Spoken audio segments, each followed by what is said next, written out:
Good evening, everyone. Welcome to Jarvis Cocker's Corner. Today we will cover the latest news. We will talk about the game, Fulham game, the win, and we will cover the latest VAR controversies. And in the end, we will freestyle a little bit and interact with the VAR room. So I hope you all guys are ready because today we are going to have a sizzling show. So talk to you in a minute. Welcome everybody to Jarvis Cocker's Corner. As you could see, we have a new intro that Mick made today, and I believe it was super cool. So today we have a sizzling panel, and let's just bring them on one after one.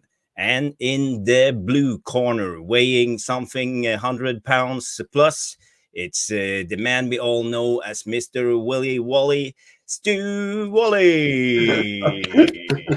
Well, thanks for that massively cool introduction. 100 pounds plus, well, I don't know about that. I'm quite a bit lean. That's above my fighting weight, that is. No, I don't know. I haven't weighed myself. I don't weigh myself, crikey. How are you, mate? I didn't want to offend you. No, that's fine. That's fine. How are you, mate? You all right? Yeah, I'm fine. How are you? Yeah, good actually. Yeah, but it was great to get a win, wasn't it? The relief, the exhale of energy that's been built up, and that Bruno strike at the end was great, irrespective of how we didn't play, because I thought we were quite woeful all game. Hey, the idea of football is to score more goals than the opposition, and that we did, and we get 3 points. So all good. That's the main point. So bringing in guest number 2, we have a well-renowned takeover expert. He's anonymous, but we all know him as Tom, journalist number 1. Welcome, Tom. How are you doing, pal? Yeah. Big up, Jarvis, Stu, big as up. always. Not bad. VAR as well. Big up, everybody. Hope everyone's doing well as always. And cracking intro, I must say. What Mick's made there and in the space now as well. So big up to Mick. Mick is fantastic doing production stuff. He's fantastic when it comes to stuff like that. And last but not least, you all know him from the rant at Old Trafford 10 years ago. But we're not going to talk about that. In the red corner, weighing 100 pound plus, I don't know. Mr. Andy Tate. I think you will find my Stretford Paddock lawyers will be onto you after that 100 pound plus clause. 100 pound plus, well, that's good match weight. You're a heavyweight. You're one of the heavyweights of YouTube. I am heavy, I'll say that. Excellent. Now we got all on board. So, how was your weekend, guys? Quiet? Relieved? Just quiet? Yeah, quiet, because we had an early game. Everybody was happy we won. I'm not satisfied, though. Okay. We will dig into that later. And you, Tom, how was your weekend? Yeah, well, put it this way, it's been a lot better than the last recent couple of weekends, hasn't it, guys? So I think we can all take it for what it was. 12:30 kickoff. You just sit back, watch every other team's demise, fall, whatever. So long as you win, then you're gonna have a perfect weekend, aren't you? So it doesn't ruin your weekend, put it that way. But yeah, always good to get the win, as we said before, and. Hook or by crook, we just got the win. So I don't think a lot of us really care. Yeah. It's true. I'm not usually the host. Mick is usually the host, but he's in Thailand, so he's in the middle of the night at the moment. So I forget everything you have to say, but I have to say, remember to like, share, and subscribe to the channel if you haven't. Let's say hello to the VAR room. Let's see. We have our producer in the back room, Mark N. He's putting up the messages for me. He says, Jeff Bus, who cares? Big up. He says, evening all. Good to see you, pal. Do we have anyone else? We have V Cobra. He's just smiling. Why are you so happy, V Cobra? Because we won. Wells go said 3 points at last. Yeah, we all know 3 points. That was the most important. And Jamie Wayne says, great weekend. We won. Arsenal got screwed, and Liverpool drew. And he has a laughing emoji, so a little bit of banter there to our rivaling club.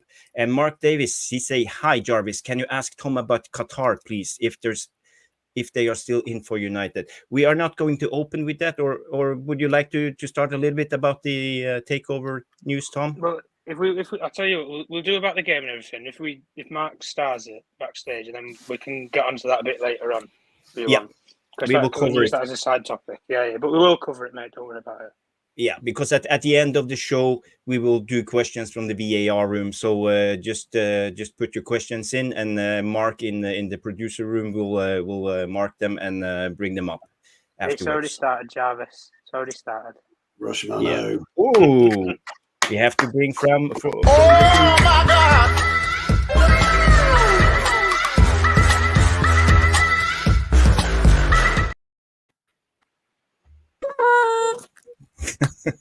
Thank you, Roshmano. You're a legend to give the 10 MUFC Realist TV memberships. I'm just going to open my phone because I can't see them in the studio. Let's see. Oh, where are they? Here are they? Yeah. And we have the membership. We have Linda Worthington, Kedu Omotoso. We have Nick Cadogan. We have Welsh Dragon Phil, Sharon Begley. We have Martin Flaherty and John O'Neill. They are the new members of the channel. So remember to say thank you to Roshmano and welcome to the team, guys. Good to have you on board. Yeah, and we can start first with the game. So who want to go first and share their views on the game? Yeah, I'll go first if you like.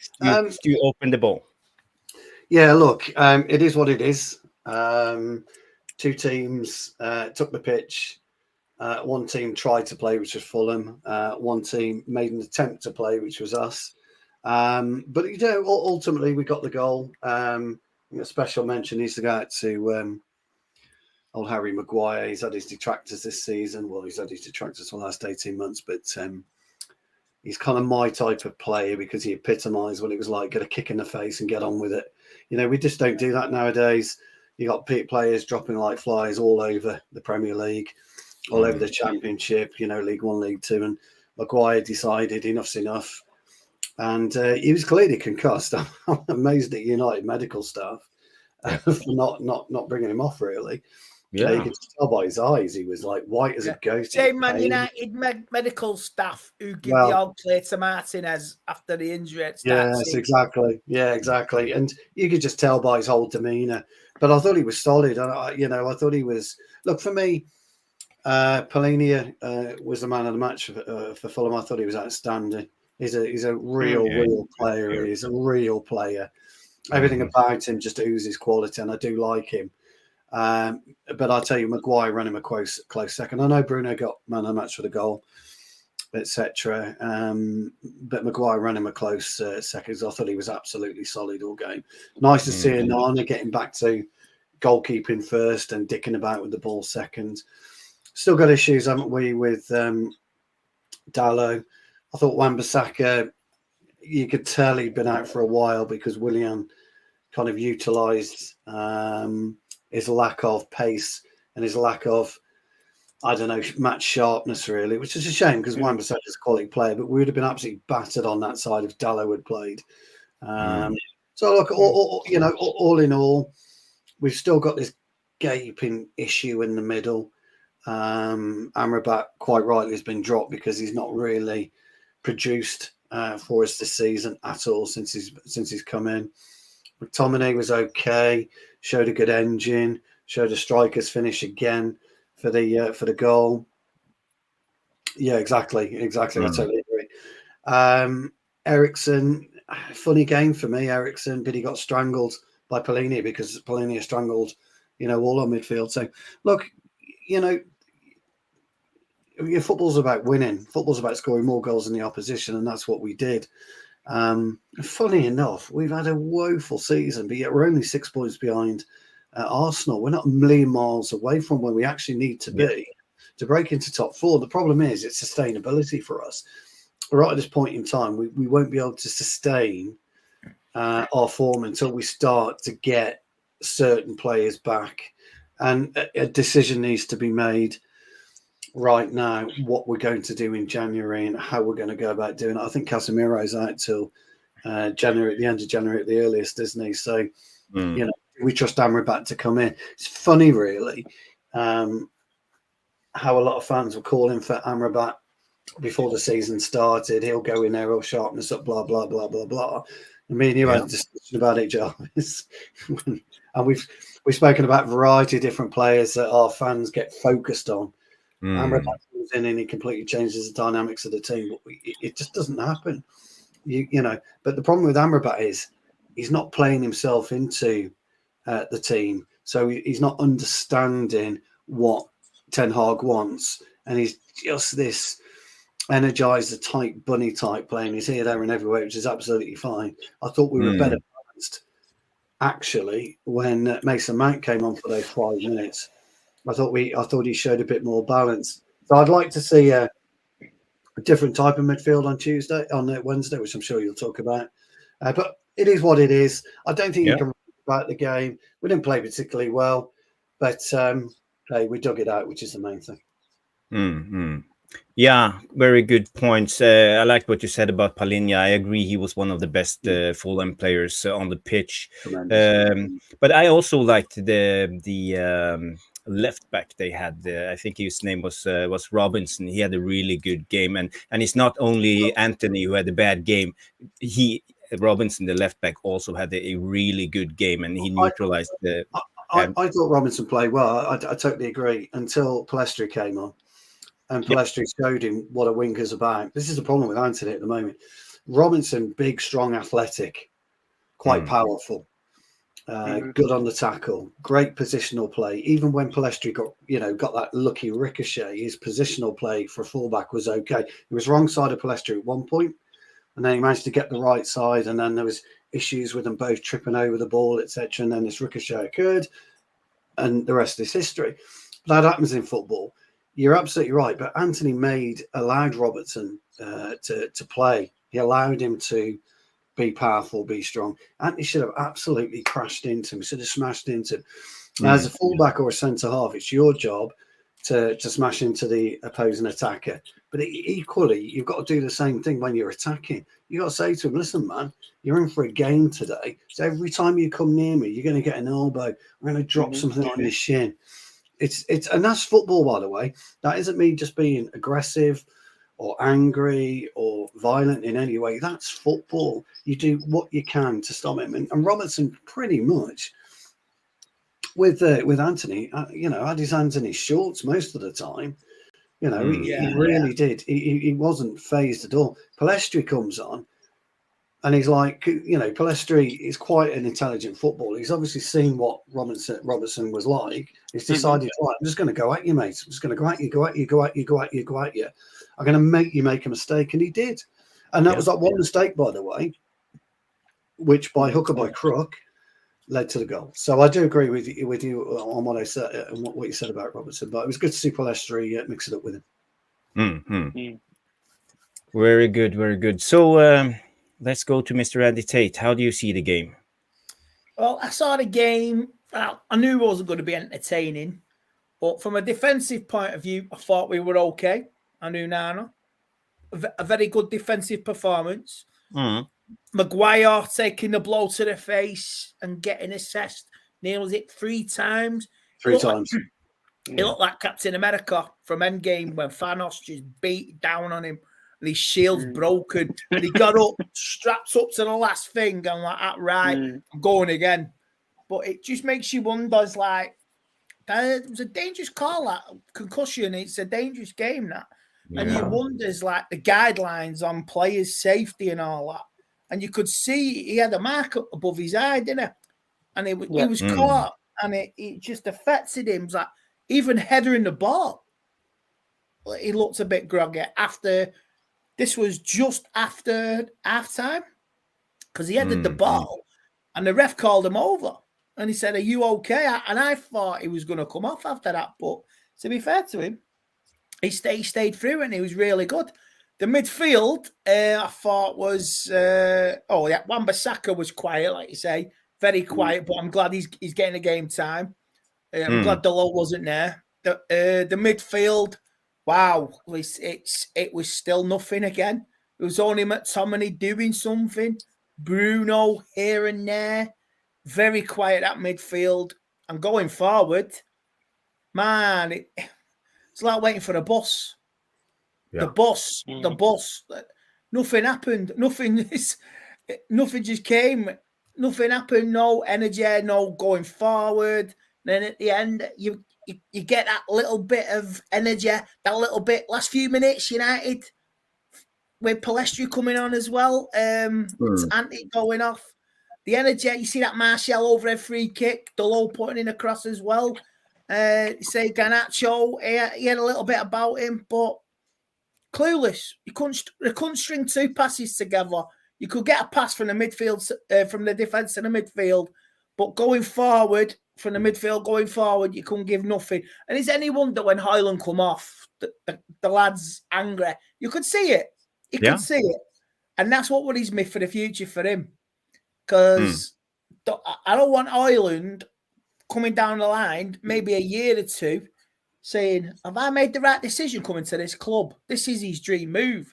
So a year or two down the line, I don't want him to be going, you know what, I want to get out of here. And that's what worries me. I talk about it frequently with my mate. He's not getting his supply. He's frustrated. I've seen him once get on the end. He's been fed twice this season by Rashford, and that was it. A game against Bayern Munich when he took a swing at it. Great little goal, and the Galatasaray game. That's it. When you put it, it's interesting you mentioned that, Andy. It's interesting you mentioned that. You'll start getting goals. Because if he keeps getting substituted and substituted, is any wonder he's angry? He's fed up. The fans are getting on Tenard's back because he gets substituted. He's not doing it. He's busting a gut trying to get in. If you're not getting the service, you're going to be frustrated, and it's not fair on him. And until the players start waking up, play like you say. The banner says, "Play like you mean it." It's easily fixed though, Andy, because and there's a couple of things really. We need our wider players to play kind of slightly inverted, which allows our fullbacks, especially when Reguilón's playing. And I've got to say this, more Dalot than Wan-Bissaka, not from a defensive point of view, but from an attacking point of view, because Reguilón's very, very good at crossing from deep, maybe about 20, 25 yards out. Now, Højlund, if you watch Højlund, if you study Højlund, he's on the move constantly. And as soon as Højlund makes that dart, that's when you whip the ball. That's when you cross that football. Okay. Because chances are Højlund's going to meet it. When Garnacho or Anthony or maybe Palestri, say, Rashford, whichever, when they attack the byline, which is what we all like to see, okay, they come in. So they're kind of 3-4 yards in the 18-yard box. So your path of least resistance has grown because you've got defenders blocking, you've got the keeper blocking, and you've got Højlund has less chance because he's not quite cute enough yet to hold his run. He'll always be on the move instead of standing. Ruud van Nistelrooy used to stand, and then at the very last second, as soon as the player was on the byline and he put his foot back, that's when Van Nistelrooy used to run. That's when he get his goals. Højlund's not quite there yet. So we need more depth in our play, and you'll find Højlund to be a lot better. Well, fingers crossed, Ahmed's on the way back. So there's another option we can hopefully utilise for the winger. And basically that wingers department needs a kick. It needs a kick of something. It does. Yeah. So back to the journalist himself, Mr. Tom. How did you see the game? Look, really, if we're being honest, to put what Stu and Andy said probably together, it was a game of nothing, really. There wasn't really much energy in the game. I didn't really see either team keep the ball very well at all, possession-wise. Set pieces were a bubble apart from the one that we scored from, and it was disallowed. most of the game was really based upon going from one flank to the other, and it was almost as if we just tried to keep recycling the ball, but we just didn't have the quality in midfield to keep or even string 2-3 passes together. Never mind going on to, a team goal or 5 or 6 passes to get up the field. We just don't have it in the Arsenal at the moment. I think if we go off of personal performances, listen, Paulinho for me, the amount of, times that this guy has played against us for Fulham, even in the game at Old Trafford last year where there was the red card with Mitrovic and the controversy with that game in the FA Cup, the guy's been solid all season for Fulham from last season, and it was very unfortunate he didn't get the chance to go to Bayern Munich because his move fell through. But the guy is a top quality midfielder, and if we're being honest, if we were gonna replace Casemiro with anybody, I wouldn't care what money it would take. I'd go and buy the guy. I really think he's that good. You can say for what you want about his age. I'm not asked about his age. 20, 27, 28 years old. The guy's got legs for England. He could run around that pitch every single blade of grass, covered it. The guy is, he is what he is. And if I'm being honest with you, I think he outshone a lot of the players on the field. And you guys were just saying before about Robinson. Again, absolutely perfect. Anthony could not get to grips with him in the game at all. He really couldn't. And he really showed Anthony up to the point where Robinson was an attacking winger. He wasn't even playing fullback. He was an attacking winger, and he showed Anthony how to take a guy on. And Anthony, he couldn't even follow him from a defensive point of view. And that's the one thing that brought a lot of pride and a lot of probably credit in the bank from Anthony last season was his defensive work rate. That's fallen off completely now. That doesn't even work. So we already know, attacking in the attacking third, like Anthony, Højlund, Rashford, any of these combinations that we play, Garnacho, like they're just not clicking. There's just something's not happening. But you'll have, like what we said, an individual moment of brilliance like what you had with Palestra when he come on for the little cameo and he showed Robinson what a proper winger can do to you, take the ball to the byline, spin you on the half turn and drive at you. But you don't have the actual playing chemistry right now in the team. That's the problem with us. There's no chemistry. You've got a bunch of superstars that, on the day, they can blitz you for 30, 40 yards, stick it in the top left, right-hand corner, it doesn't matter, and they'll score a goal. But as a team, they're just not playing together. That's the problem. And defensively last season, we had that. We could see that our defence was so solid as a unit. But in this game in particular, there was just nothing. It was lethargic, it was rough, it was tough at times. And like Stu was saying earlier, it was probably the reason why Maguire was one of United's best players in the game, because that's the sort of games that he thrives in. Rough, tough, head the ball up the field, centre halves who haven't necessarily got the pace to burn him with, but he's just going to stick the back into him and, have a bit of a duel and a bit of a tussle. And look, I think overall, it was just a game where Ten Hag had to win. It didn't matter how, it didn't matter the performance, it didn't matter who played well, who played rubbish, it didn't matter. He just had to win the game, and that's what he did at the end of the day. And look, there's so many inconclusive performances and under-par performances, again, from many of the players. And if we were going to say it for what it is, Fernandes, barring the goal, did jack all. Jackanory. Anthony, you guys have already said it there, hands in his shorts, doesn't really look engaged in the game, doesn't offer anything from an attacking output, defensively fallen off of a cliff now. I don't know what, he's not a Brazilian. I would check his passport, because Brazilians, even in the modern day game, they know how to defend. We had this with Fred. Yeah, we had this with Fred. Honestly, I would check the guy's passport. Did he cross over the border into Colombia or Argentina? I don't know. But the guy is not a Brazilian. Or if he is, he's a fake Brazilian. I don't understand the work rate or the effort from this guy. Brazilians are supposed to be rough, tough players. It was almost as if he was scared to stick it on Robinson when he just drove past him with the ball at his feet. No worry at all. If that's a proper Brazilian player, they stick the player in the stands. You don't get past him. That's the way that Brazilians are brought up to play football. So from a whole team unison, chemistry's not there. And we've seen it in so many teams this season who have surprised a lot of us. Spurs in particular is the brilliant one. They've not got world-renowned class players like us, or not on paper anyway. But you know what? As a team, they have that chemistry. They have that unison that will play till the death.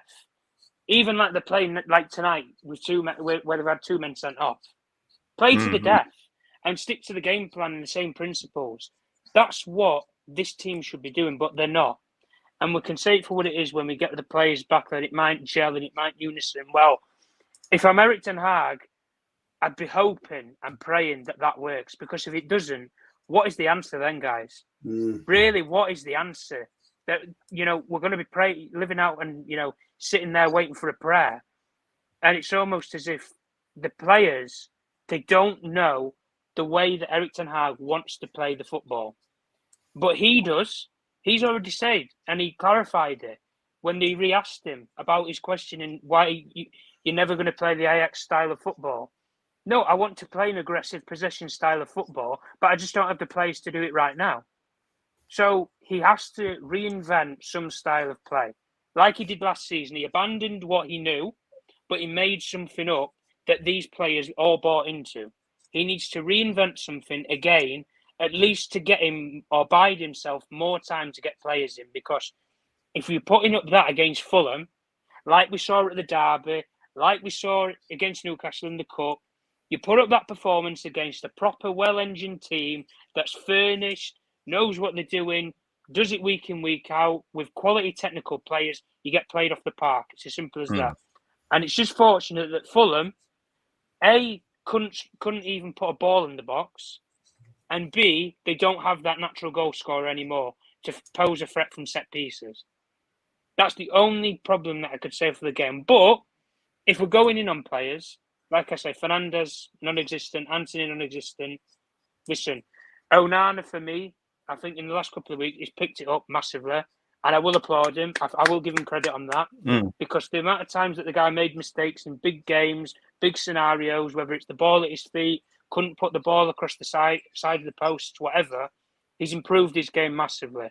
So I will be respectful of what he's done to improve his game. But we need to see it from the whole team. It's not just individuals that need to improve. Improve as a group, collectively.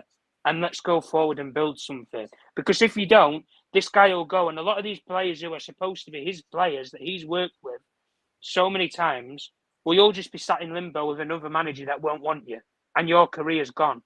So you either fight for the badge in this manager, or you're probably going to end up doing what such as Anthony's going to get. And you'll just have nothing going for you. You're not an attacker, you're not in the defend, you're not doing a defensive work. So what the hell are you doing on the field? What's the point? And this, from the whole game, listen, we got the win. I couldn't care how we played. It was what it was. We got the 3 points. I really don't care. I'll take anything right now. That's how desperate we are, guys. We'll take anything. And it's sad for what we are as what we used to be named for as a football club. But we will honestly just take anything. Yeah, it's no doubt that the mighty has fallen in a way. We are not we just half the team we used to be. So I'm not happy with the current state. But when I see football differently. I try to analyze myself. I rewatch the game. I do notes. I take pictures. I try to figure out what's going on. And I watched the game a second time and really try to analyze it as good as I can. And I see patterns. I see recognizable patterns in our play. And I'm not sure, but for me at the moment, it feels like we have the patterns. Ten Hag has figured out how to set up his team, but we lack in quality, not in tactical awareness, in my opinion. I see a lot of players. We play ourselves up into the last third, and then it stops because we lack the quality. It's the rhythm of the game. The passes are either too sloppy, they are too hard. We pass in front of the player or behind the player. So the movement and everything, it doesn't click at the moment as I see it. So for me, it's just quality. I can show you here. I have prepared one slide. I just made it on the fly right now as we spoke. About how McTominay plays. I call him Mac Sideways. We're just going to upload this slide and you will see what I'm talking about. Because this is McTominay in a nutshell, how he plays his game. If you can see here on the first slide, I just took pictures of the TV screen, so you got to excuse the quality of the pictures.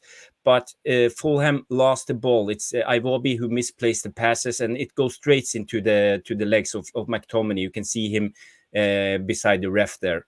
If you see the next slide, McTominay brings the ball forward. And you don't see it the rest of, but it's open. He could just take the ball and run with it. You see Pereira is on McTominay's right side. Mm-hmm. So if he just put on some pace, he will pass him. But what is McTominay doing? He can run, but it takes 2 steps and then he changes his mind. And he goes into the players. And he tries to pass on the runners. You see Bruno there. You see Garnacho out on the left. You see Højlund dropping down to be available.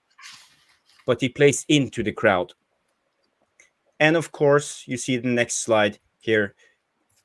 He misplaces the pass into Iwobi, and the ball goes away, and the opportunity goes away. And this is McTominay all the time. So for me, he's not a footballer. He's good when it comes to the last third, to the attacking. He's good with the runs into the box.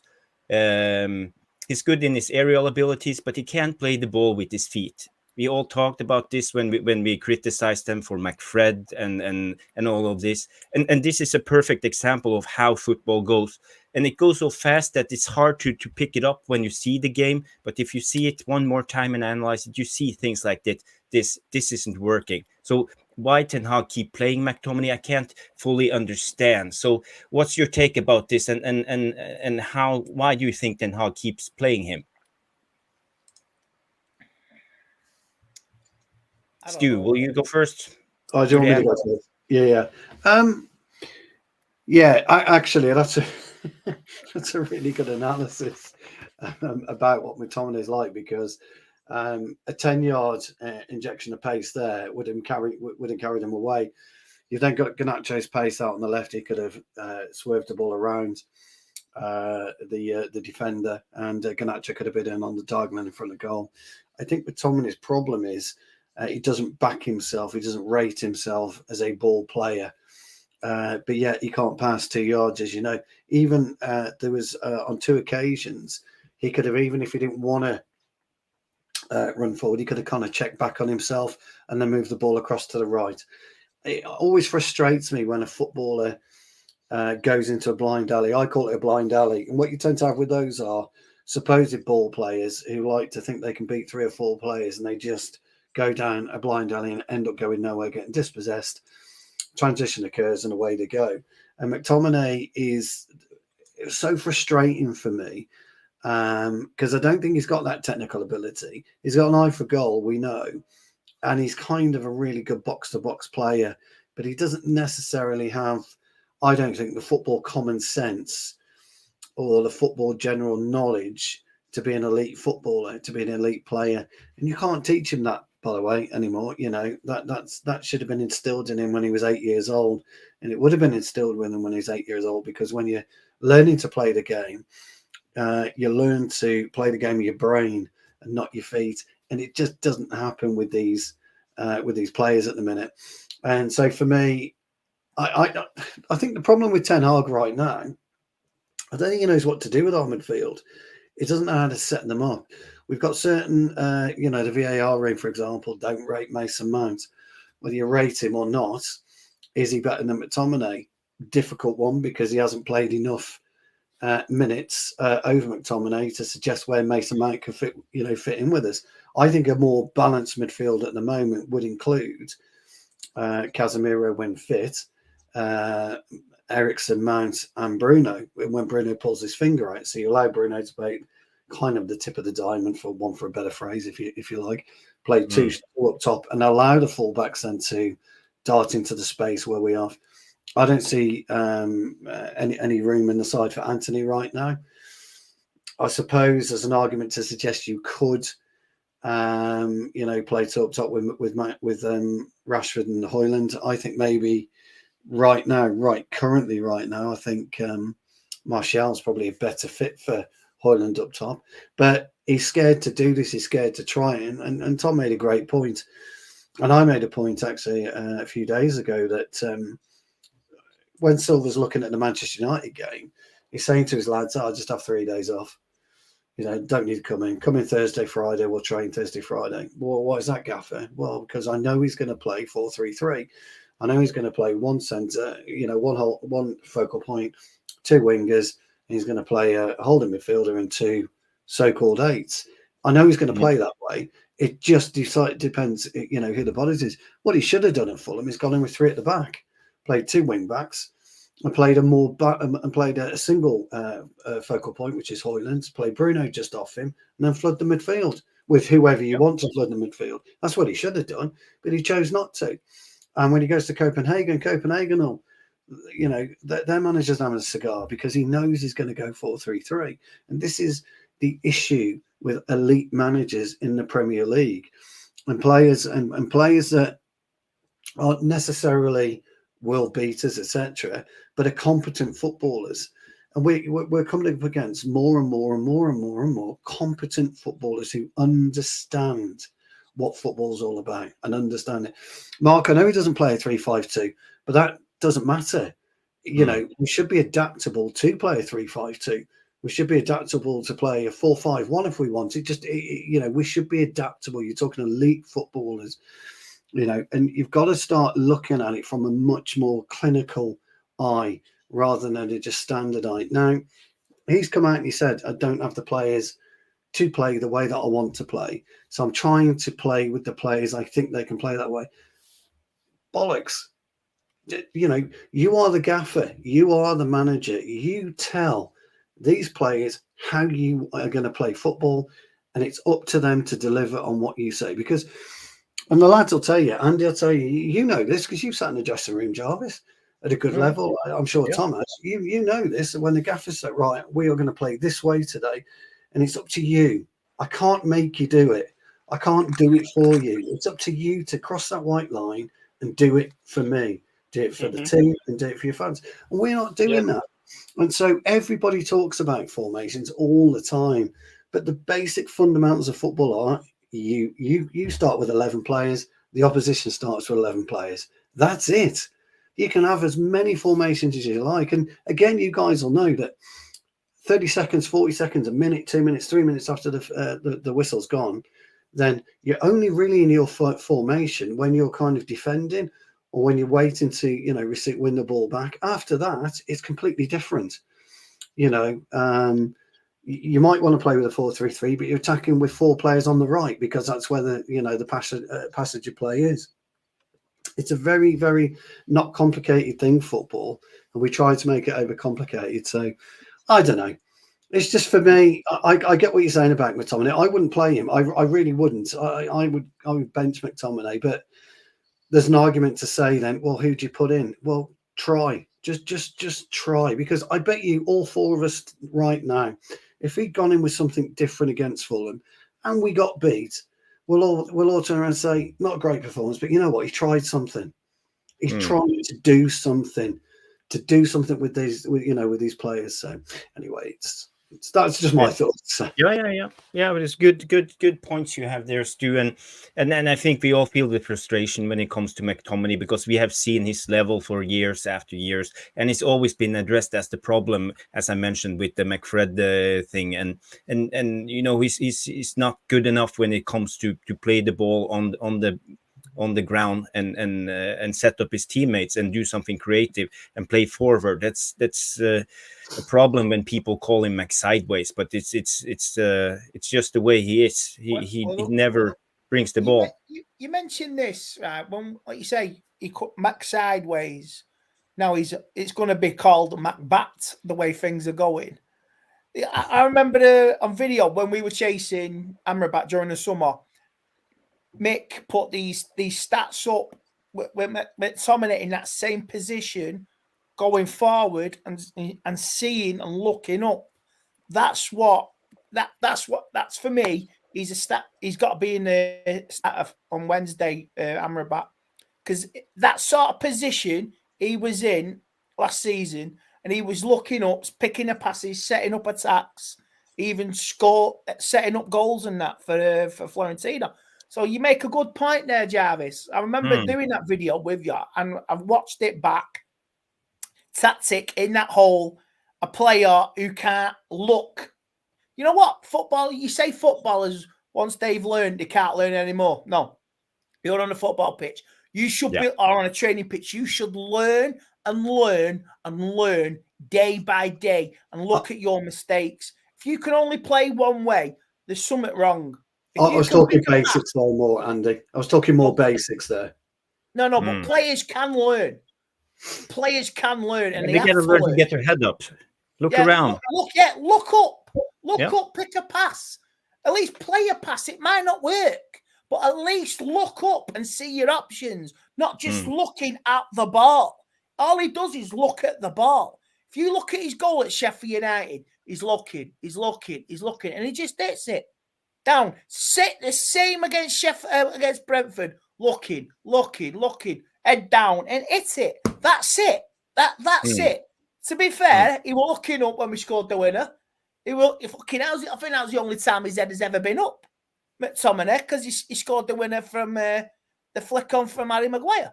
But it's about learning, looking up, and trying to pick a pass to another midfield player.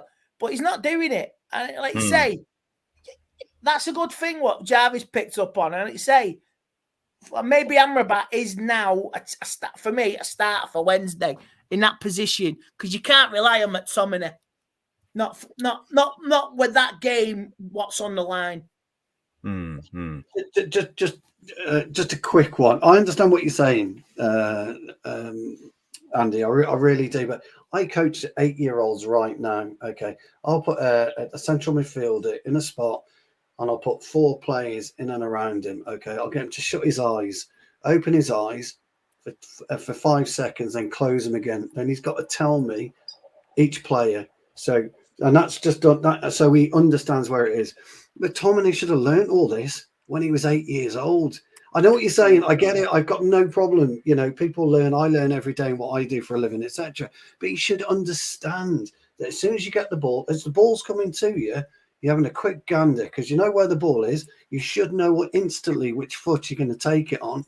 You're having a bit of a gander. You get it and you move it, and then you're off.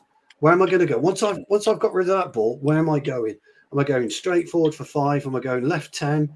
Am I going to go right? Am I going to follow the ball so I can have it back off him and, you know, run around him and then knock it in for 5 yards? He should see all this straight away, but he isn't. Yeah. And you're Andy. You are right, mate. He gets the ball and he looks what he's doing with his feet.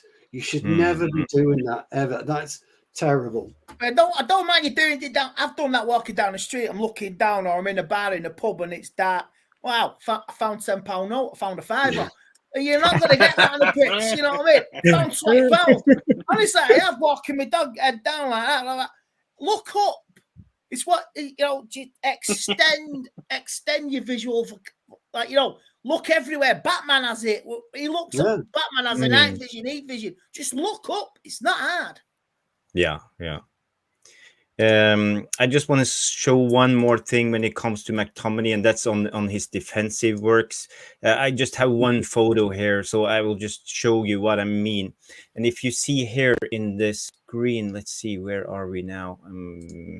Here we are. You see Eriksen is alone in the middle, and Pereira, he was drifting diagonally all the way to the sideline. And McTominay followed him everywhere.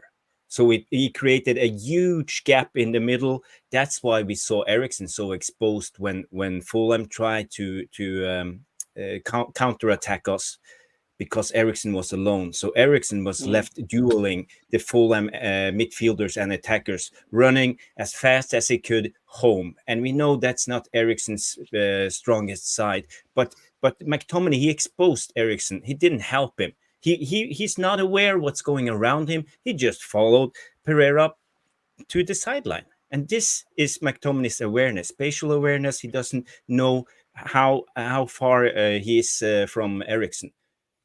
In this picture, Eriksen followed McTominay, but he couldn't follow him anymore because he had to stay in that center of the field.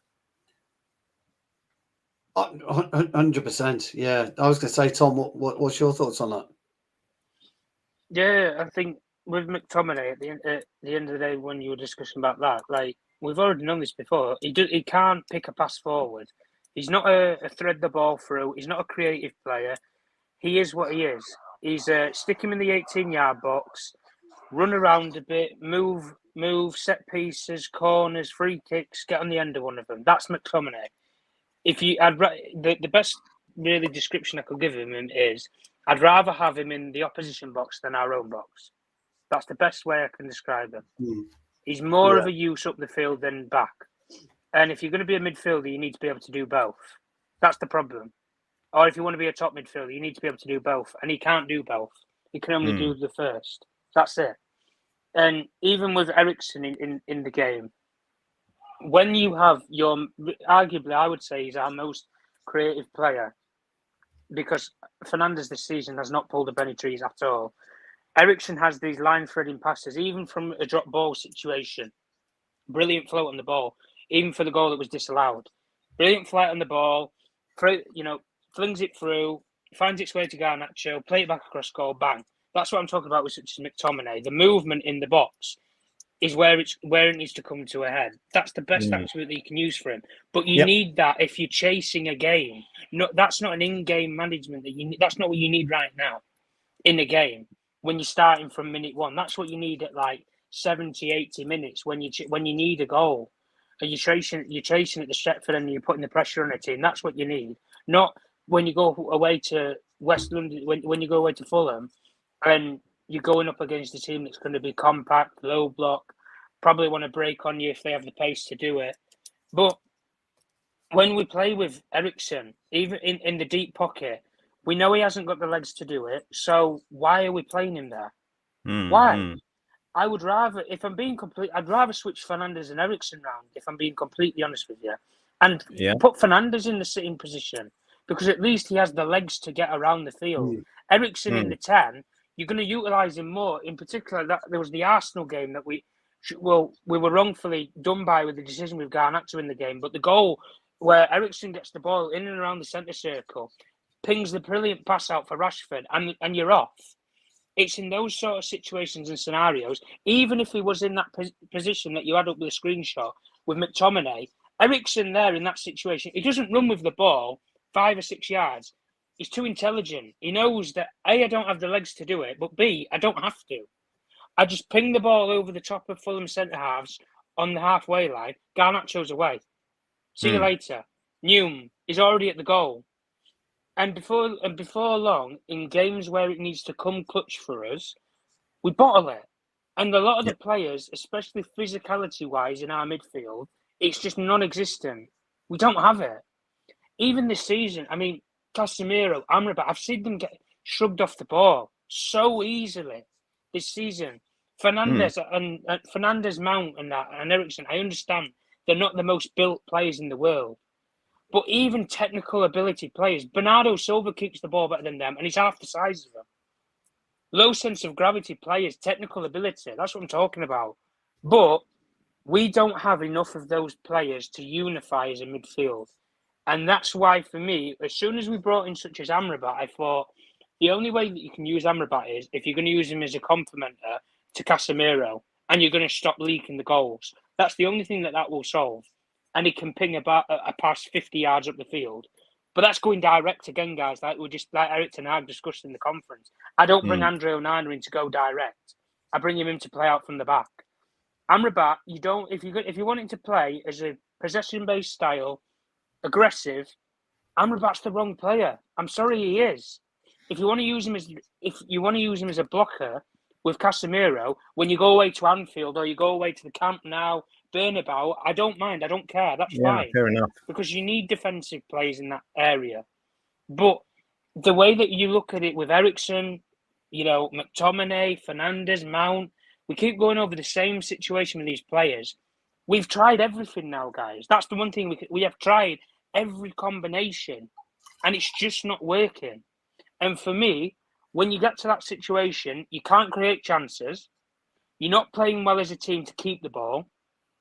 What that calls for to me is you need your creative midfielder then. And I don't just mean you need any creative midfield. You need a top creative midfielder, someone who can play the ball into the wide areas for the wingers to run off with and go. You need a player who's going to be able to take the ball in the half turn and drive with it, something that McTominay showed in the game that he couldn't do. And then you get into the situation that you do with, say, Eriksen and Fernandes. They need that killer ball. And I know that's a lot of characteristics that I'm asking for, and there's very few players that have that, but that's Europe for you. That's South America for you. Find that player. Find the young player who has those traits or can develop into those traits. That's what you need top elite scouting for, to find that player. And if I'm being completely honest with you, I can already name 2 of them straight away that play for another Premier League football club that can do that easily. Luis Paqueta and Mohamed Kudus at West Ham. Both of them, I'd take either of them in a heartbeat. Either of them. Stick them at attacking midfield. Yeah. Good shouts. Kudos. He's been doing good now, the latest for West Ham. Yeah. So, Andy, what's your thoughts? I don't know what to say after all them controversial conversations. Yeah, I really don't know what to say. You've made some great cases, both of you, and I say I would agree with Stu and I would agree with Tom on the same level. You just can't call it. It's like if you see here, Andy, I see here Madhouse. He say I think Jarvis is not being harsh enough with McTominay, but it's not about being harsh. I'm just pointing out because when people see football games, they follow the ball often and see, for example, misplaced passes and lost duels and stuff like that. But I see that from Old Trafford games, from the Old Trafford games, because if you're high up, you get to see a little bit more. Like when you're in the Stretford end, you can see where you could actually ping a pass. I remember the game, was it Bruno Fernandes could have played Anthony in against Nottingham Forest, and he never did. And the one time when we did do it, it actually, it was against Nottingham Forest, and we were actually, we were dying for that 4th goal, and we actually did it. And that's the only time this season when I see it. The killer pass, we're Nottingham Forest are down to 9-10 men, and they're coming at us, and they say, there's the pass played. The pass was played. I think it was Anthony or Bruno, vice versa. And he actually went on it and chased it. And it came to nothing. But it's like that. It's looking up and seeing the pass from midfield to attack. Well, like you say, that from the defence to the midfield to the attack. It's just looking up and seeing what your options are. And I've only seen it once this season.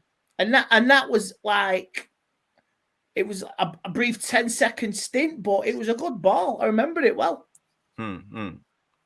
Yeah, I just want to say Tom was addressing where's that creative midfielder. For me, I think we lack. I would like the one they call the roaming number 10. That's the deep lying playmaker. And I saw the last 10 minutes when we had Mason Mount coming on. He was actually working really good. He had a great 10 minutes on the field because what he did. Because Eriksen didn't have the frequency to move fast enough to drop down, pick up the ball, or be a part of the attack. So he was always a little bit slow. But Mason Mount came on. He was like a dynamo. He had frequency in his legs. He dropped down. He wanted the ball. Even if he was marked, he had a man in his back.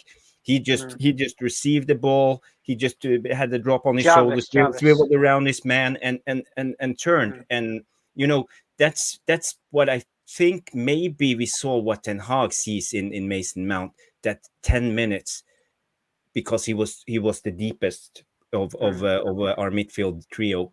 So maybe this is what Ten Hag is thinking about, but he won't play him there yet because we don't have the defensive stability to play with a player like him at the moment. But when we get the players back, when we get Luke Shaw, now we had Aaron Wan-Bissaka back. Aaron Wan-Bissaka, he's the best one-on-one defender in the world. He scored 92% of all duels he wins. 92% over all the last year's season. He was the number 1 of every top 5 leagues in Europe. Number 2 on that list was Kim Min-jae on 88 or 80. Yeah, 88 or 89%. So he was 3% behind Aaron Wan-Bissaka, and he was the second best on the list. So Wan-Bissaka is fantastic. He's the best defender 1-against-1. So now suddenly the pieces are falling into place, and we can actually see what's going on. And what I saw from Mason Mount, I was really impressed. And if things are like I believe, he will play more like deep lying playmaker in Ten Hag's system. He did more in, like I say, 10-15 minute spell, Mount, than he's done all season, didn't it? In that game on Saturday. Yeah. Like, you could see him and Palestra caused a little bit of trouble. Caused a little bit of trouble for that back four of Elise, Fulham.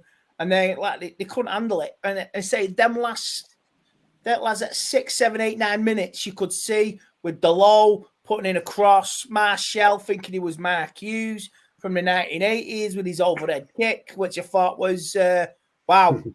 Considering the previous game, it was like a weather balloon, just floats about Martial. And there was a little bit, there was a little bit about us in the last 6, 7, 8, 9 minutes.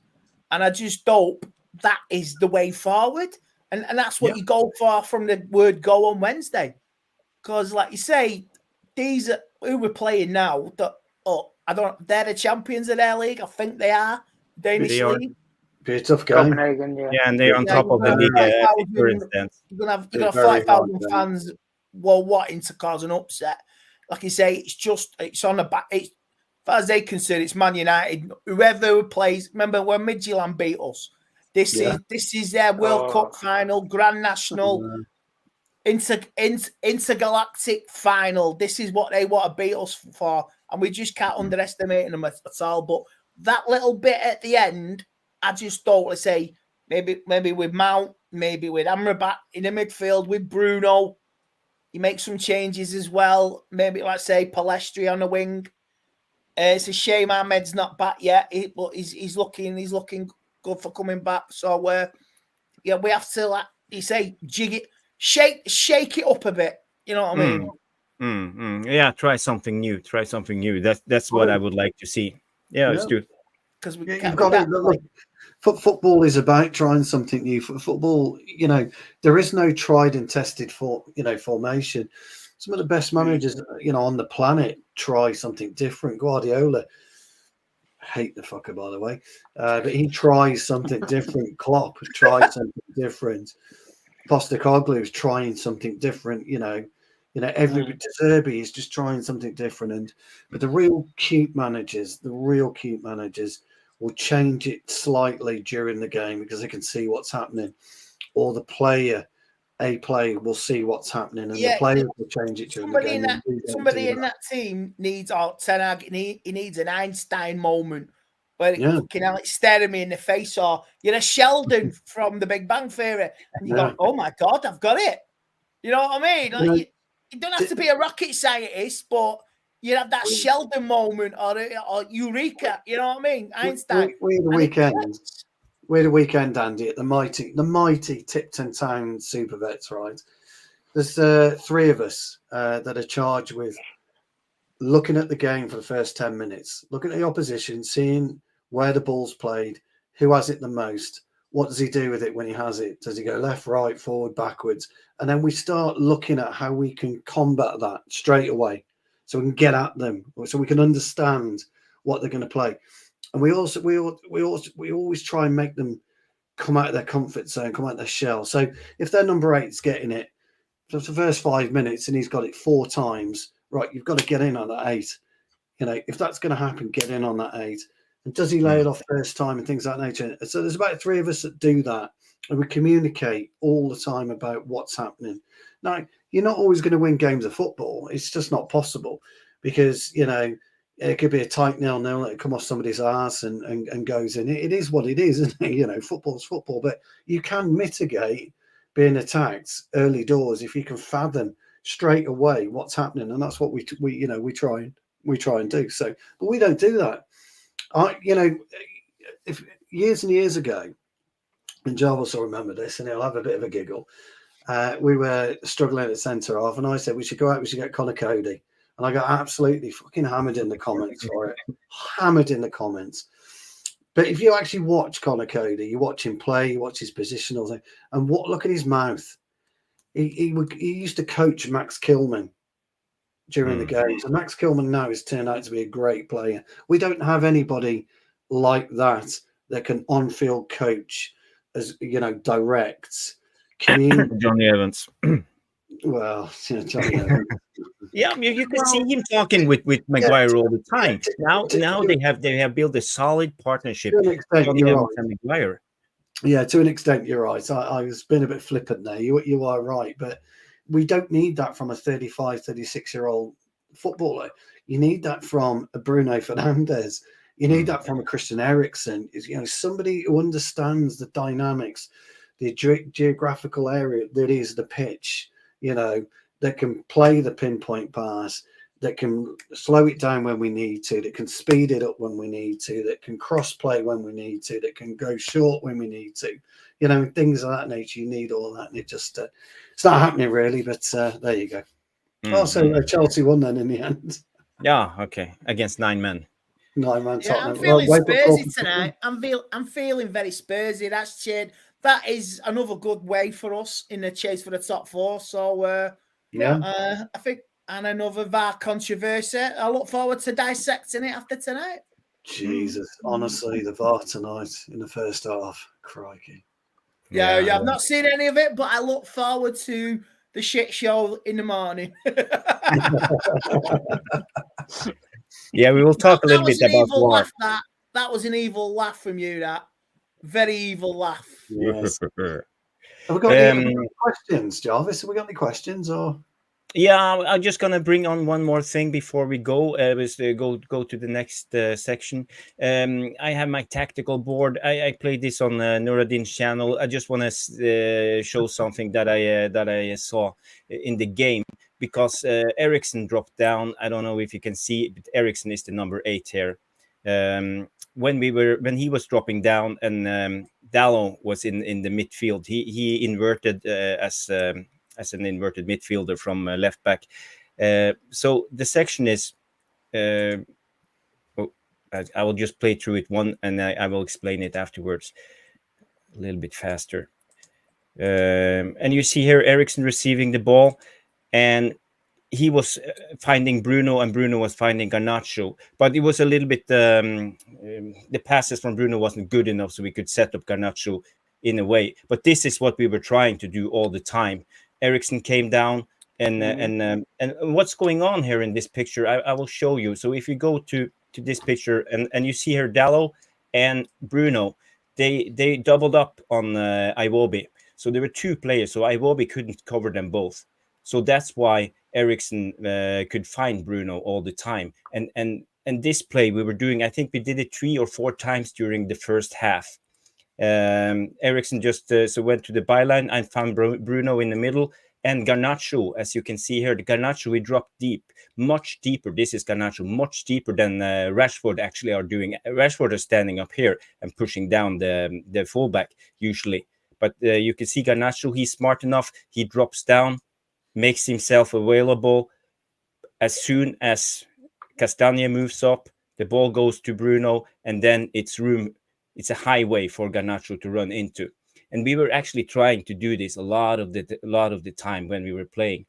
But when we went playing to the other side, when Harry Maguire had the ball, he couldn't find Wan-Bissaka because Wan-Bissaka was inverting. He didn't try to find him because Maguire is not that good of setting up players in close play. So he was always going for the diagonal cross to Garnacho. You make a good point there with Maguire, Jarvis, because I remember a position like that.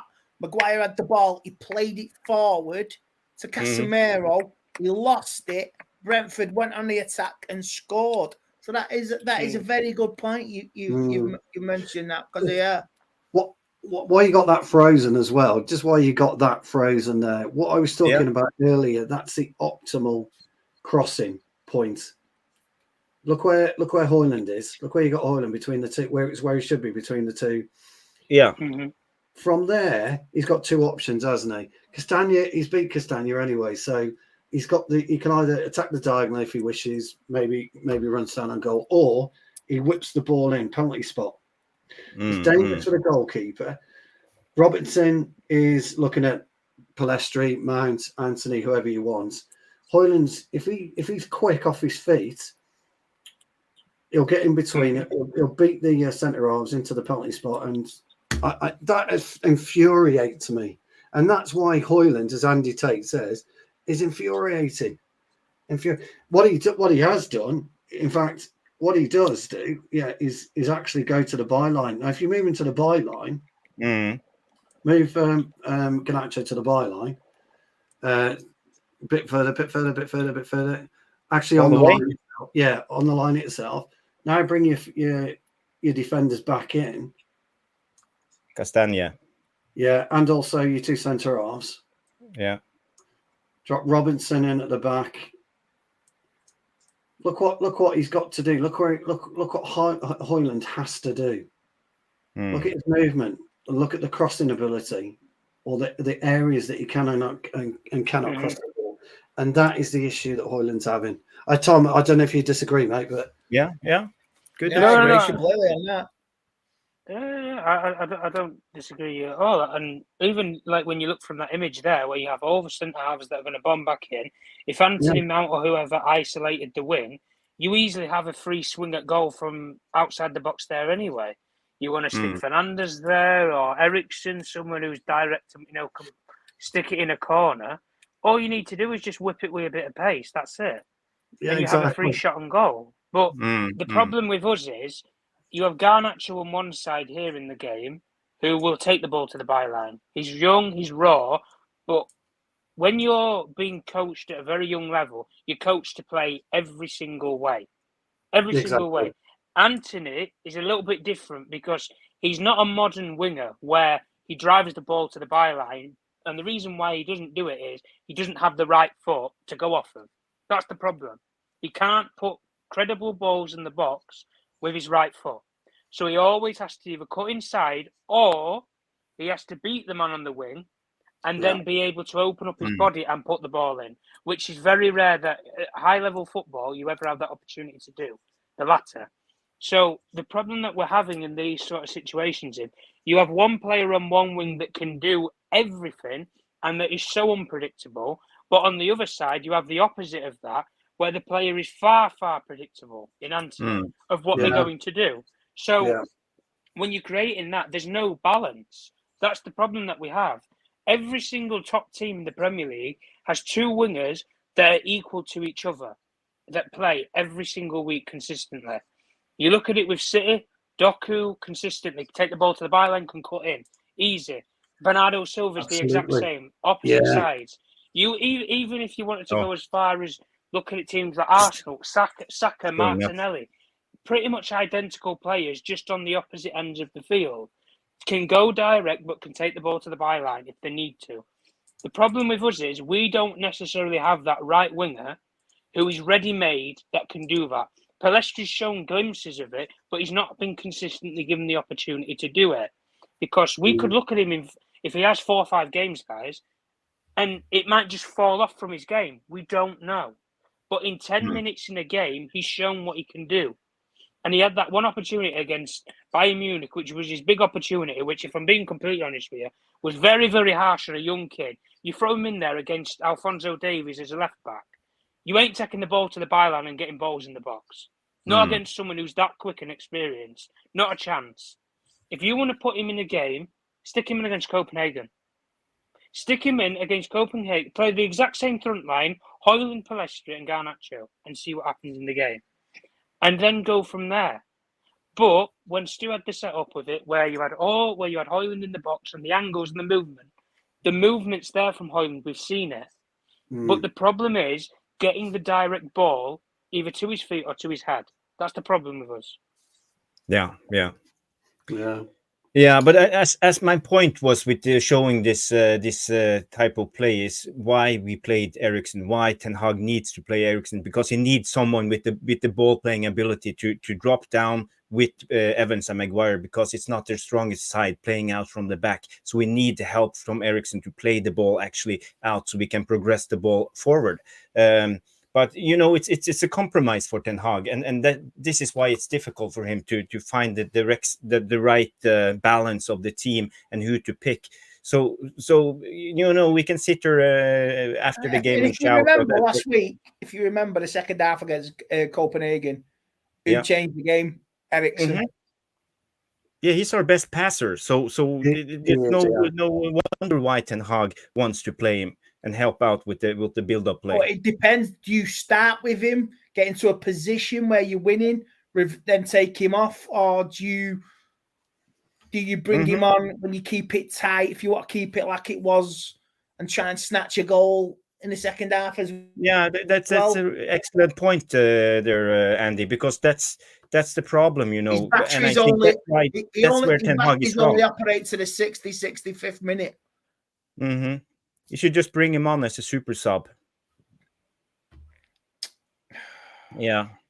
So, yeah, I saw some questions. I think we should just move to the next section. Time is running. We will talk a little bit about the VAR, the controversies this weekend. We saw it against Man United. We had one goal disallowed, and we could see it in the Newcastle game. We see the same patterns, and in one game, it's allowed. In the other game, it's disallowed. The ball over the line, it's allowed, disallowed. Offside, allowed, disallowed. Handball, allowed, disallowed. And it's basically the same all the time. And you can even see it in with Havertz with the red card or not. And with if you compare it with Casemiro and his red card, straight foot with showing studs. So it's very frustrating. And we as Man United fans at the moment, we see this and we feel that the referees stand and everybody is against us. Do we have right, or is it just a coincidence? What do you guys think? I think it's a bit of a mix of both, because if you see what's happened this weekend, I do think the product is damaged. The Premier League is damaged with the product with VAR and the people who operate it. And Sky and the Premier League have come together and are absolutely in denial. I mean, Arsenal absolutely robbed, clear as day. Much as I know, we all giggled at it, and we've been robbed as well. There was a push in the Newcastle game. The ball was clearly out, and there was so much offside as well. They looked at 3 things. Man United was offside. It took 3 or 4 minutes. McTominay was not was onside. I even looked at it like an episode of CSI. I said it on my interview. They were looking microscopic, like fucking hell. Like, oh my god! Oh man! Still 1-1-2. There's a gunman on the grassy knoll. That's it. We get him on that technicality. I just thought it was hilarious. And you see, I noticed how Gary Neville and Jamie Carragher are now just saying stuff where they were so outraged when Liverpool got shafted. And they had to get, and they all come out and that with the apology from the what you call it, the Premier League or whatever they call it. PGMOL. PGMOL, that's it. And now this come out again. And Gary Neville, it's inconclusive. Gary, you was supposed to be, Gary and Jamie Carragher are supposed to speak the truth for the fans, for the players. They know what it is, what the game means. But as far as I'm concerned, they're just taking a paycheck with their comments this weekend. Yeah. Absolutely. The game is on, pardon my pun, the game is on its backside. You know what I mean? I can't say ass because it's after the watershed, but the game is on its backside and it is finished. There's no enjoyment anymore. We're robots. Yeah. We can't celebrate. Everything is scrutinised. What's happening tonight? I've not seen anything. It's absolutely crazy. 12 minutes of injury time. I know. Nicholas Jackson scored a hat-trick for Christ's sake. Just before we get into it, this comment. When I was 7, okay, I was the only Manchester United supporting kid in my class and school, as it happens. So you tell your son, hang in there, mate. Just tell him to hang in there. He'll be all right. In fact, tell him to go to school wearing his Man United shirt proud. He'll have the last laugh, mate. He'll have the last laugh. As for VAR, I'll be very, very simple and plain. Scrap it. I'm fed up with it.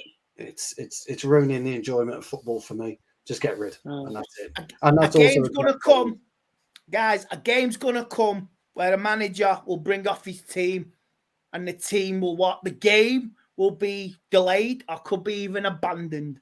Yeah, that is coming. You watch it. This is 2-2, and who's next? Who's next? We can all have a laugh because it's rivalry, but I tell you what, it will affect somebody who will either lose something or gain something, whether it be promotion, Champions League, or relegation. The only time they're on the ball is the last day of the season because there's so much at stake. But it's coming. I'm telling you, a team will walk off and the game will be abandoned and have to be replayed. It's coming. And they are scared because the product is damaged and they're trying to close ranks and deflect everything with comments, stupid comments, this, that, the other, Jamie Carragher, Gary Neville, because you want your paychecks. You know it's damaged, they know, but it's coming, believe me. Tom? Yeah, I'm in complete agreement. I think VAR for the last even couple of years, it's been mediocre. It really has done. When I take, for example, the Europeans' VAR system, it's semi-automated. That's what it is. It's semi-automated, generated offsides, goal line technology, even like what we saw at the Newcastle at St James's Park with the ball going out. The technology doesn't lie. And when you use Optus, for example, who have it with the goal line technology system, there was a couple of games. It was a game a couple of years ago, and the only time they had ever failed was in a Villa Sheffield United, I think it was, game where the ball crossed the line, but the technology failed based upon inaccurate cameras. The watch never went, but it was based upon the inaccuracy of the camera angles. They reinvented the camera angles and improved them so that they could integrate them inside of the goal, so then that failure could never be attracted again. You can do the exact same thing on the goal line technology touch lines. All you need to do, make the corner flags a bit bigger and stick a camera on it. That's it. That's all you need to do. Even Sky Sports, they have them drones on cameras on the wires. Well, if you have to put them at Premier League matches, get them in. Well, they call them spider camera anyway. The ones that wire up and down and all over the field. Yeah, I understand what everybody says about VAR and the incompetency of it and everything. It's not just about human error, because that's what they always blame it on. It's a human error. Technology cannot lie. You have a computer screen in front of you. You have the ability to precipitate lines on a screen. Do it. You don't even, when you go to any modern day stadium, a lot of us won't know it if you go to Old Trafford because there's no mega screen there to see the actual decisions. You go away to say what you saw tonight with Tottenham Hotspur. As soon as they make any VAR controversy decision, it goes up on the big screen. And you can see the reaction from fans. But whenever it's anything that's inconclusive, with or without lines that can be drawn, whether it's for the ball going out or the ball being over the line in the goal, as soon as it's something that's inconclusive, they don't ever show it. Don't ever show it. So they hide behind the fact of it's inconclusive. And like Andy was saying, the way it happened with Arsenal, it was an absolute scandalous robbery. The same thing with us in the game. Brighton, that game, I could be wrong in saying this. Was we not? I think the game was 0-0, was it not? No, we were losing 1-0. We were losing 1-0. Hoyland scores, you're back in the game. There you go. Momentum's on your side. That could maybe have been a completely different game in hindsight. But the problem with VAR is you brought it in to be conclusive and the actual benefactor to making decisions correct. That was the main reason why it was brought in. But the one thing it's done more is create controversy. It's created more debate. And if we're being honest with you, I don't even think the on-field referees anymore trust the technology. They don't. Because half of the time... Do you remember the FA Cup tie last season? Do you remember the FA Cup tie with West Ham last year? At Old Trafford against Man United? West Ham scored. They're still...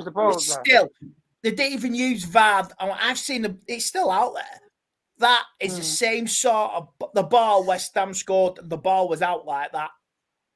The ball was out like that, and West Ham went on to score. But the amount of money that the Premier League and, the PGMOL, they actually make it from governing sports bodies. Yeah, it's okay.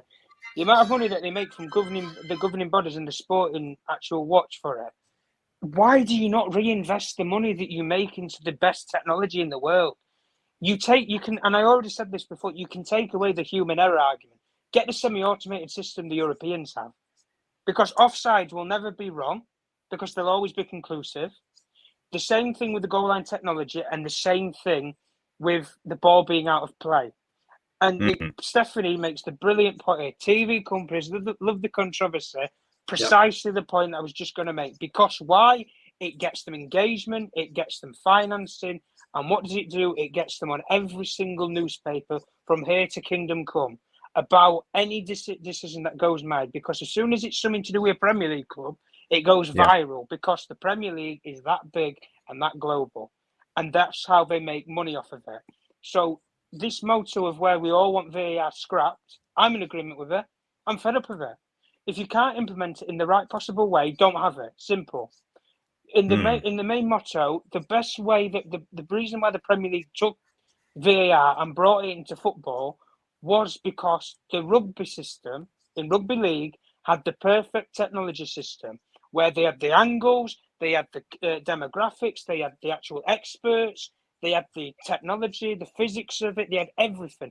They even had the measurements of a camera inside of the ball to take the grasp of if somebody's weighing down on the ball, pressure of the ball. We don't have these sort of measures in football. It's not that technical. It's not that physical. It's not that physics. And the problem with us is it's relying upon a human. And I know this isn't a modern world thing to say, but the world's going away from humans. It is. Technology can do anything for you. You can order food. You can order yourself a taxi. You can do anything. Technology will take over the world, and it's already doing it now. So why not let it take over sport? Because technology, apart from that one time that I said with the football, with the decision in lockdown between Aston Villa and Sheffield United, which again, guys, was like 5 years ago. 3-4 years ago now. Sorry, human error will always happen so long as you don't implement the right technology system. The proven technology system is out there in Europe. Use it. Or, if you don't want to use the European system, get European referees in. I'll tell you, and I can say this is the final point that I'll make anyway. Do you know how many Premier League referees in the Premier League right now have a UEFA Pro license to referee in Europe? Have a guess how many? 2? You had 4, 3. 5? You had 3. You had 3. Anthony Taylor's just gone to the Championship, so you've lost 1. So you only have 2 now. 2 out of a whole Premier League fixture list of referees, officials, of whom name up to about 20 different officials, and only 2 of them have a UEFA Pro license. Shocking, absolutely shocking. And it doesn't surprise me that you have what happened, for example, with Anthony Taylor, where he's made that much of a cock up over the years that he's been demoted to the Championship, and you put Mike Dean into retirement. It does not surprise me at all. Yeah. See here, Red J says we have C-3PO as a referee running around. R2-D2, where are you? Yeah, I see Stephanie Griffin say 47 likes, so people don't forget to hit the like button. Come on. We need more likes. Get the likes that's our up. currency. Come on. Oh, bless you, Stu. Sorry. It's okay. You have a good point there, Tom. And in tennis they have had this eagle eye technology for years to see if the ball is in or out. And I can't see why it should be that hard in football to have that all around the pitch. Actually, automated. Yeah, shouldn't be that hard. And they should just fix it right away, because now it's creating too much controversy. Well, even in saying that, Jarvis, they had the chance to fix it when the Qatar World Cup was on. That's something that I would have used if I was Howard Webb with the PGO Moal, and I would have said, look, the technology system that we have right now is failing based upon that we're using humans to decide the outcome of what we see on a screen. We can take that argument away straight away, so long as we just bring in a semi-automated system. You go around every single Premier League ground, you make it a legislation that they have to install 4 sensitive measure cameras, or you put sensitive measure protectors inside of the footballs before you even blow them up, so then you know when the ball's being tracked out of play. That's it. Just put it's basically like you just putting a tracker in a football, and Yeah, if but it crosses over the tracking line, it's out of play. That's it.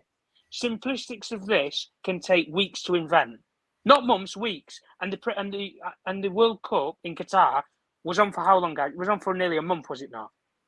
So, like I say, with my little sort of manifesto that I've made there, just off of the top of my head, it's not demographical, it's not topical, but it's something. The PGMOL right now, what do they have? Nothing. They just have controversy. That's it. So at the end of the day, unless somebody's going to come to their door with a solution to it, what's the point in even talking about it anymore? Because this is just standard practice now. You're going to have a decision every single week. But the biggest decision maker towards any football club in the Premier League right now is, and the biggest thing that got my goat up was, the most criticised club via VAR decisions this season is whom, guys? It's us. Manchester United. Yeah, it's us. Because why? You do it to Manchester United and you get a decision wrong, even if you know in the whole world's watching and you acknowledge afterwards, after the game, that you made the wrong decision, you don't apologise to United because you'll make so much publicity money off of it. Your eyes will drain and water with cash. That's the way that, unfortunately, guys, that's the way the world works. You pinch it off United, you'll make double what you would if you pinch it off of Manchester City or you pinch it off of, Luton Town or whoever. It's a sad reality of how football's going, but that's what it is. The Premier League will always live and die by the process and the pyramid of the clubs that they have. And unless the clubs, like Andy was saying before, and Stu said before, unless you have a club or a manager that will stand up one day and say, do you know what? The decisions in this country is disgraceful. And we're not having it. We're going. We're getting off the field and we're going on this bus. And we'll take the consequences of it.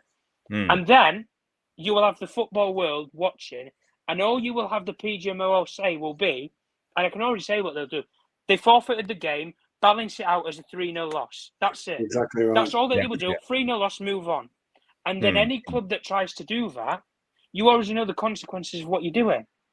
So why do we still sit by the same principles of, if VAR is a human error, just get rid of the humans in it then.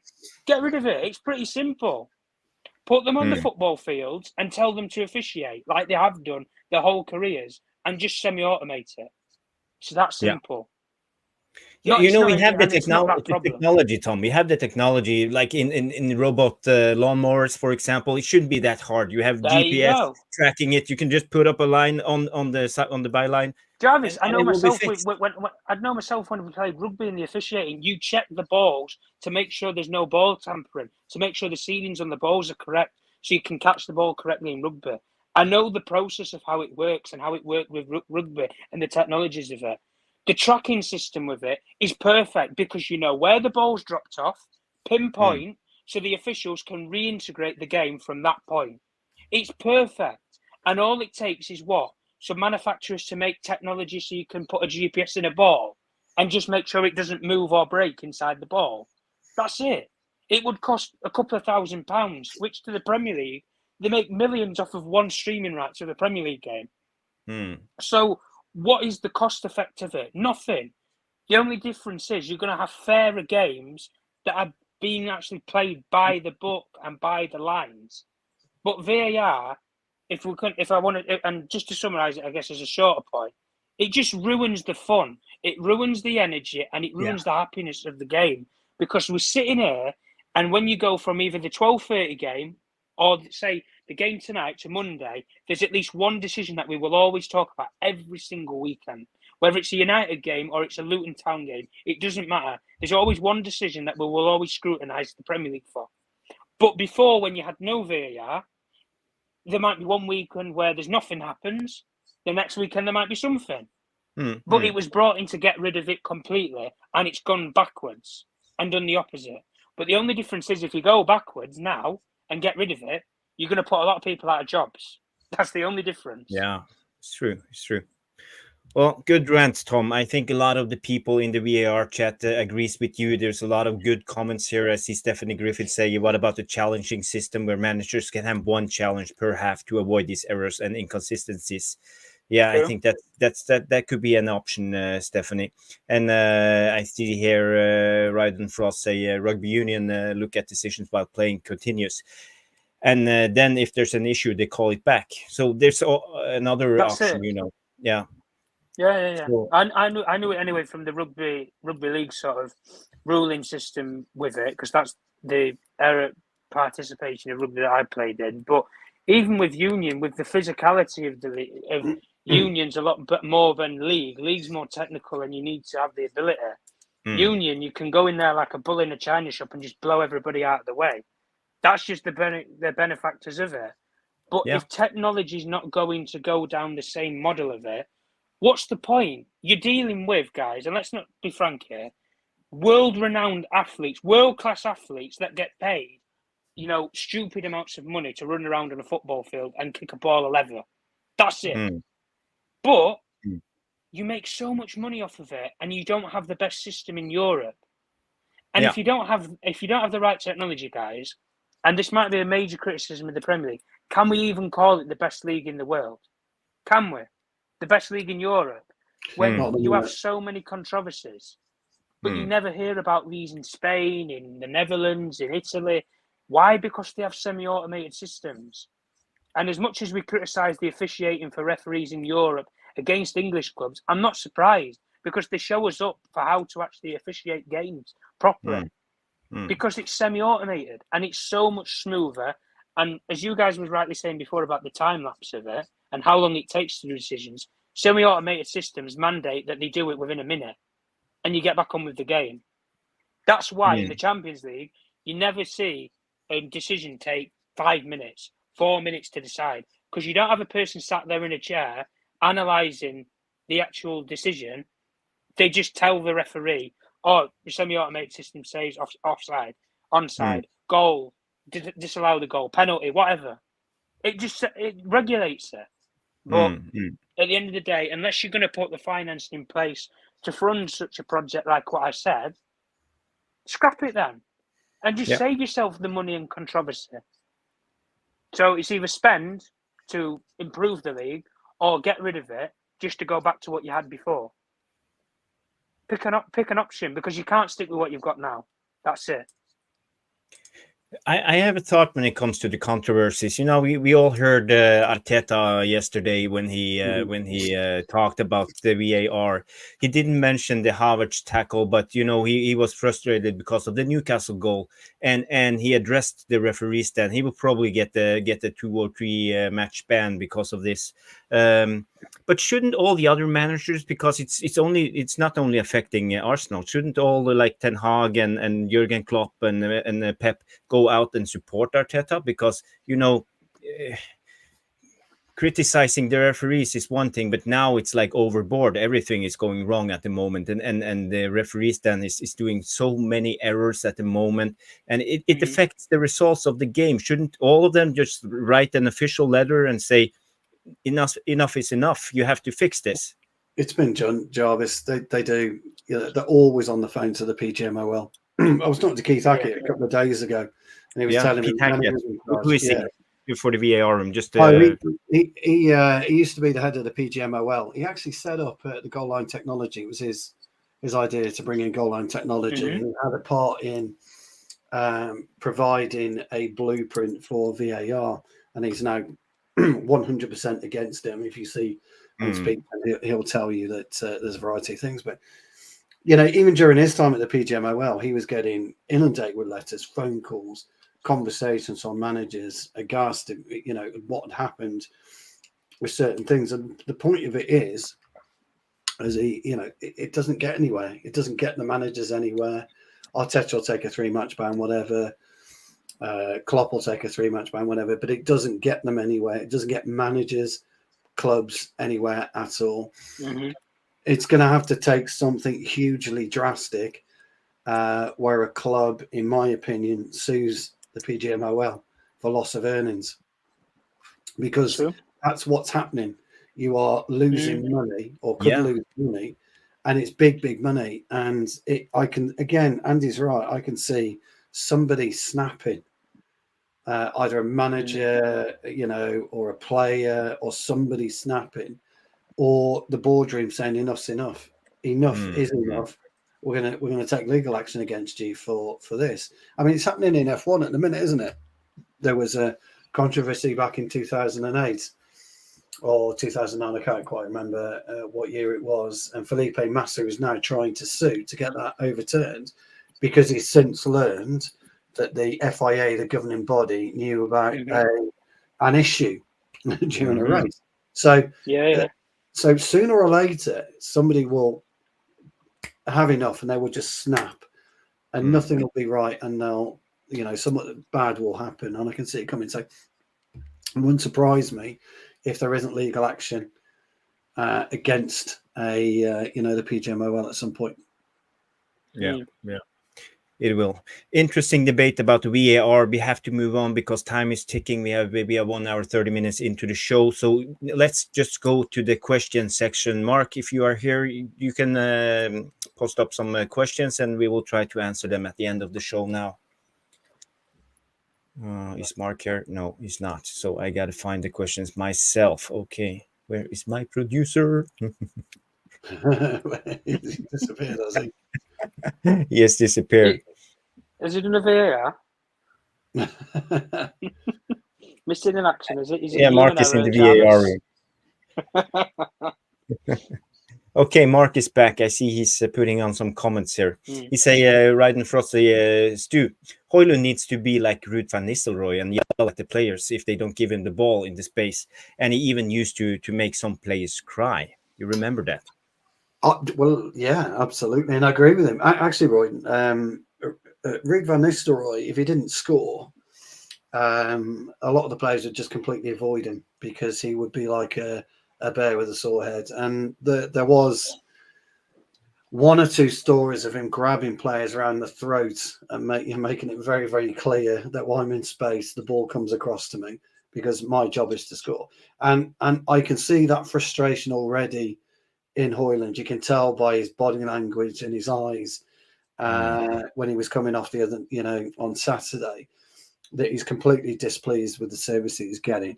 Now, it's not helping his cause, by the way, that he's got in a couple of times and not scored.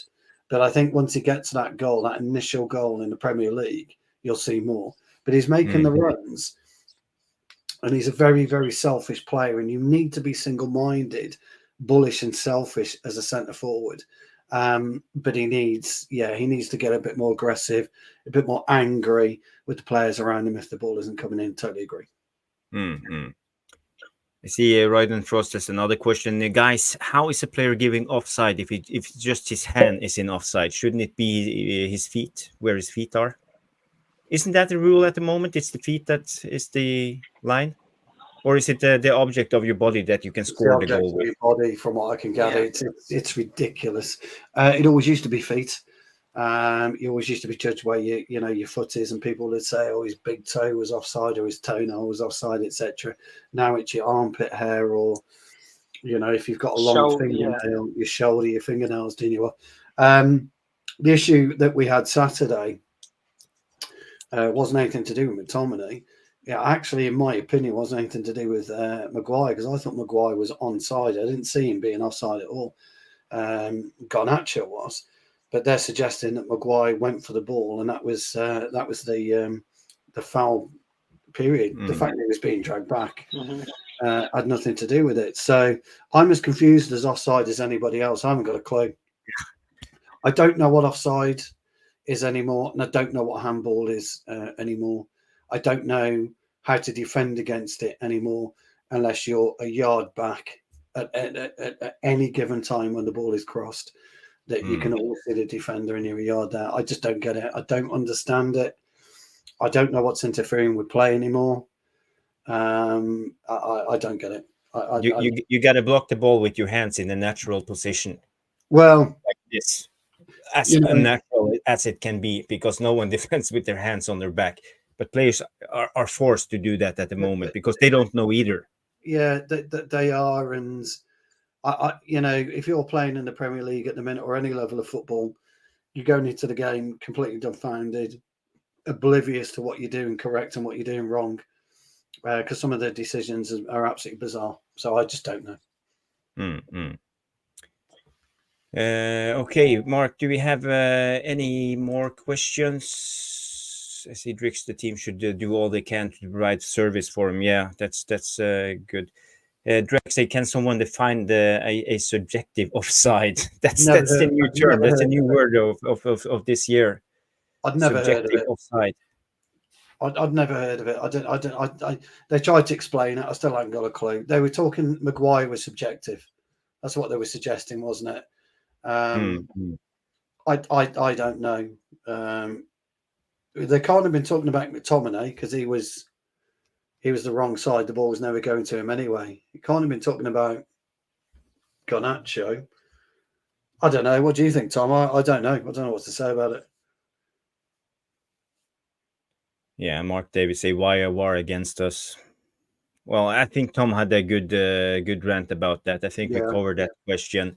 Basically, I think it's the scrutiny. I don't think the referees are up for the scrutiny if they give a controversial decision for us. It's better to give it against us, because then we will just be the whiny Man United fans against the rest. I think they can't apologise to us publicly, because that'd be news for the next month. It's true.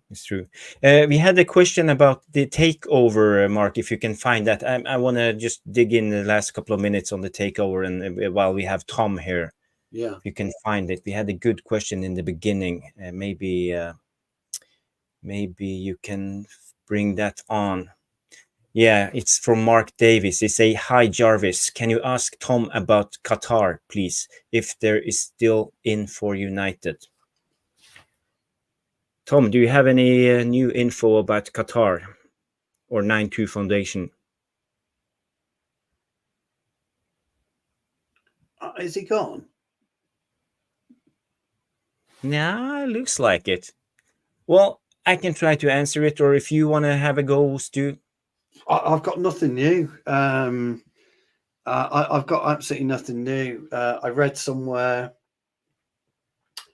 about a week ago. It was the most pathetic article I'd read, and I had a bit of a giggle that apparently Glazer had reached back out to Jassim, and Jassim's close confidants were telling him not to abandon pursuits. I've not seen anything official that they've abandoned the pursuit anyway. The truth is, Mark, nobody knows. There's no way Sir Jim is going to start talking about things. He may have told Toto Wolff one or two things because they're equal partners in Mercedes F1, but I don't think anybody knows. So it's difficult. I've not heard anything fresh at all. Don't know about you, Jarvis, but no, it's very difficult. But the thing is, if there should be a slim hope that Qatar, because Reuters didn't say that Qatar left the offer, as Bloomberg did. So there's still some disagreements, and all of this Ratcliffe rumors comes from the British press. If they are true or not, I don't know. I don't have any insights on anything, but I only read what's in the papers and on Twitter and in Spaces. So if you should just go by that, there should be a chance that the 9-2 Foundation still have the offer on the table. They have not withdrawn their offer, because like Reuters didn't say that. They said they are not negotiating anymore. So who knows what? I think there will still be more twists and turns in this takeover saga before it ends. That's for sure. With these Muppets in charge, absolutely, because I mean, crikey, it's unreal they can't sell the club. I'm astonished by it. Absolutely astonished by the whole sorry affair. Yeah, I see here Scotty at Wheel say 9-2 Holding are not out of the race, but they are not bidding further. That's been these from 31 outlets on my news app. Yeah, so fair enough. Maybe it's still on. Who knows? Yeah.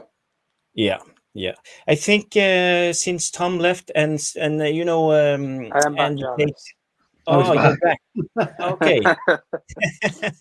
Maybe you can fill in on the question from about the takeover. Is there any more rumors in the Qataris, or is it all dead?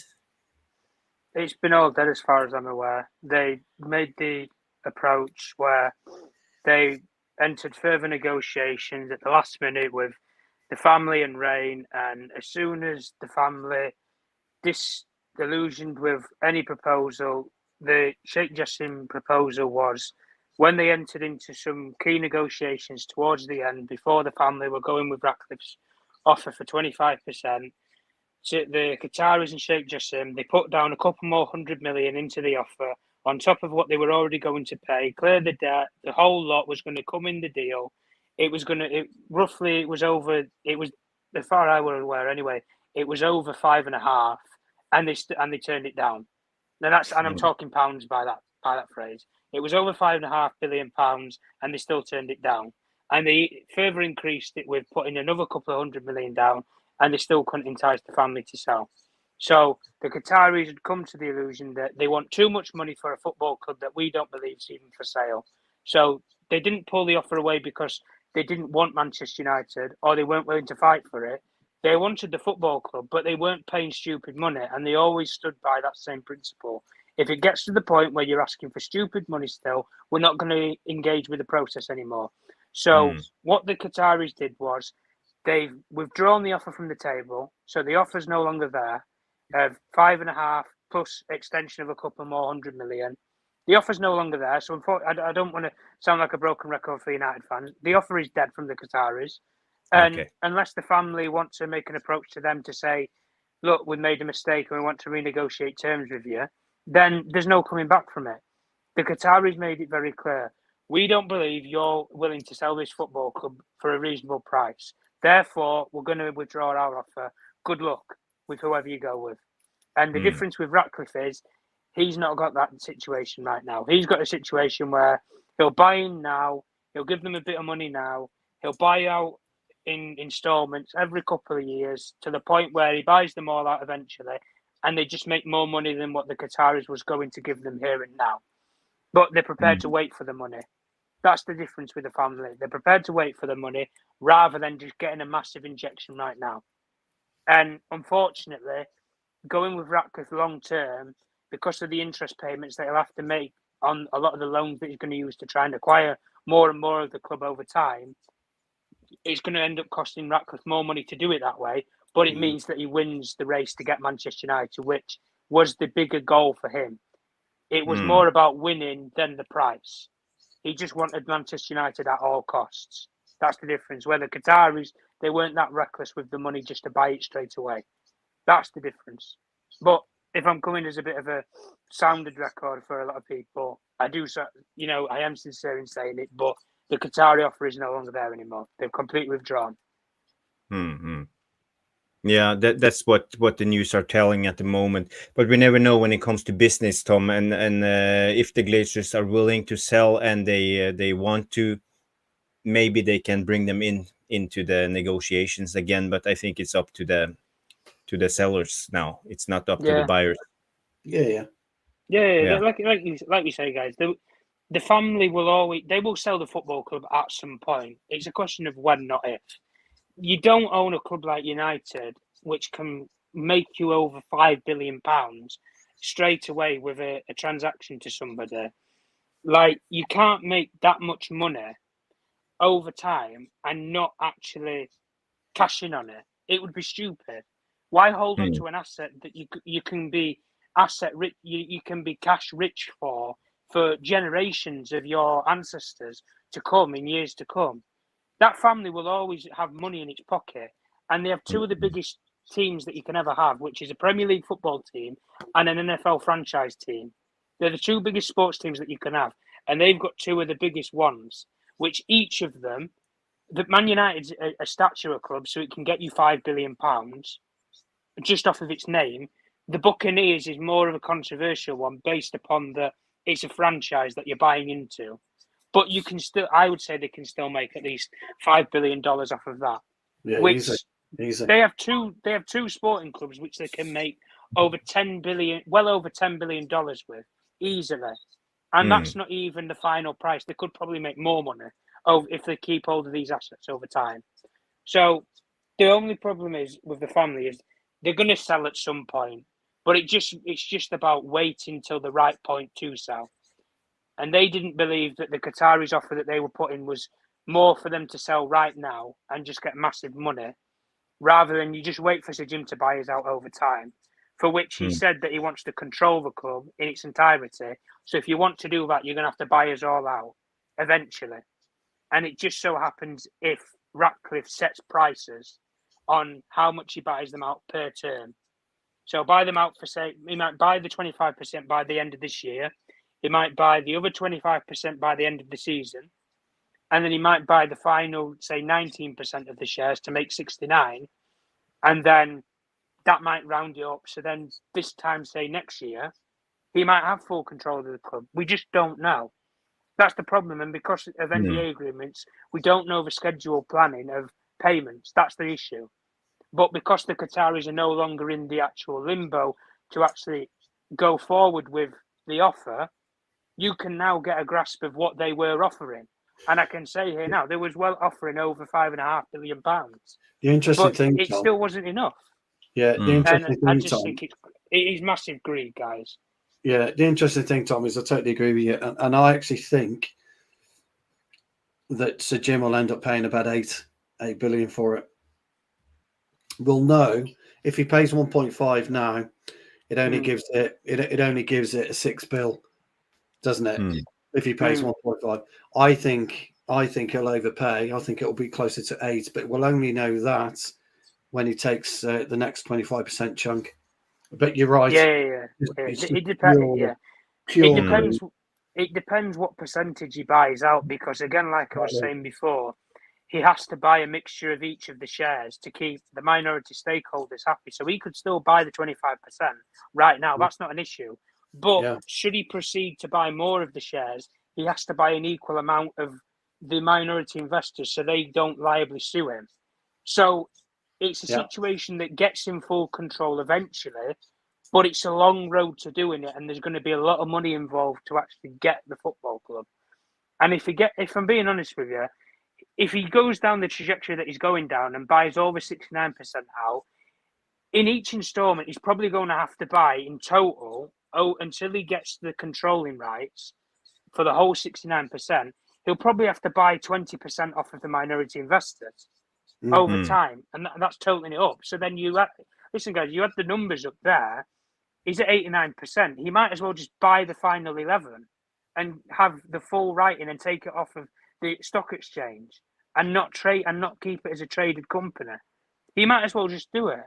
And if he wants to do that, listen, 11% of the percentage to buy United, Ineos will lend him £400 million to buy that 11%. Not an issue. Not an issue for a company like that. Put it on the account, stick it on the credit card. That's it. Yeah. And then you don't have to apply to any regulations, any trading companies, any country or their economics or their business world. You just do whatever you want. It's your club.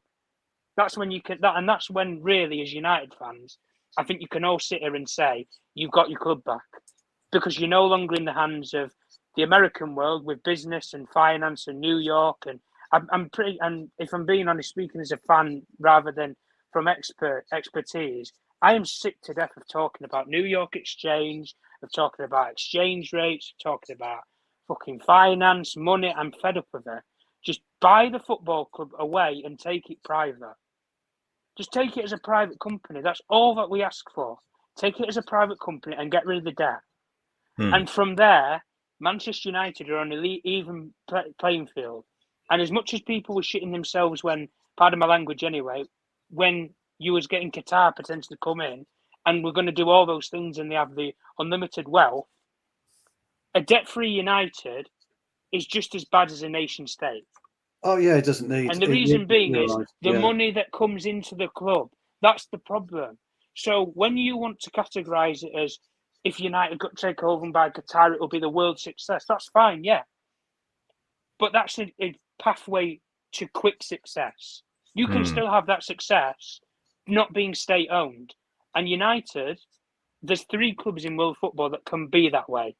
Manchester United, Barcelona and Real Madrid. And the reason being, they all have globalising fan bases that make them billions over years and years and years. And that's why those 3 football clubs are really targeted as main sponsorship partners.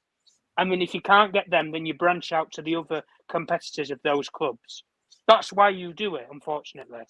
But at the end of the day, until Ratcliffe gives us his manifesto on what he plans to do, what do we actually... We don't know anything because it's NDA binding agreements.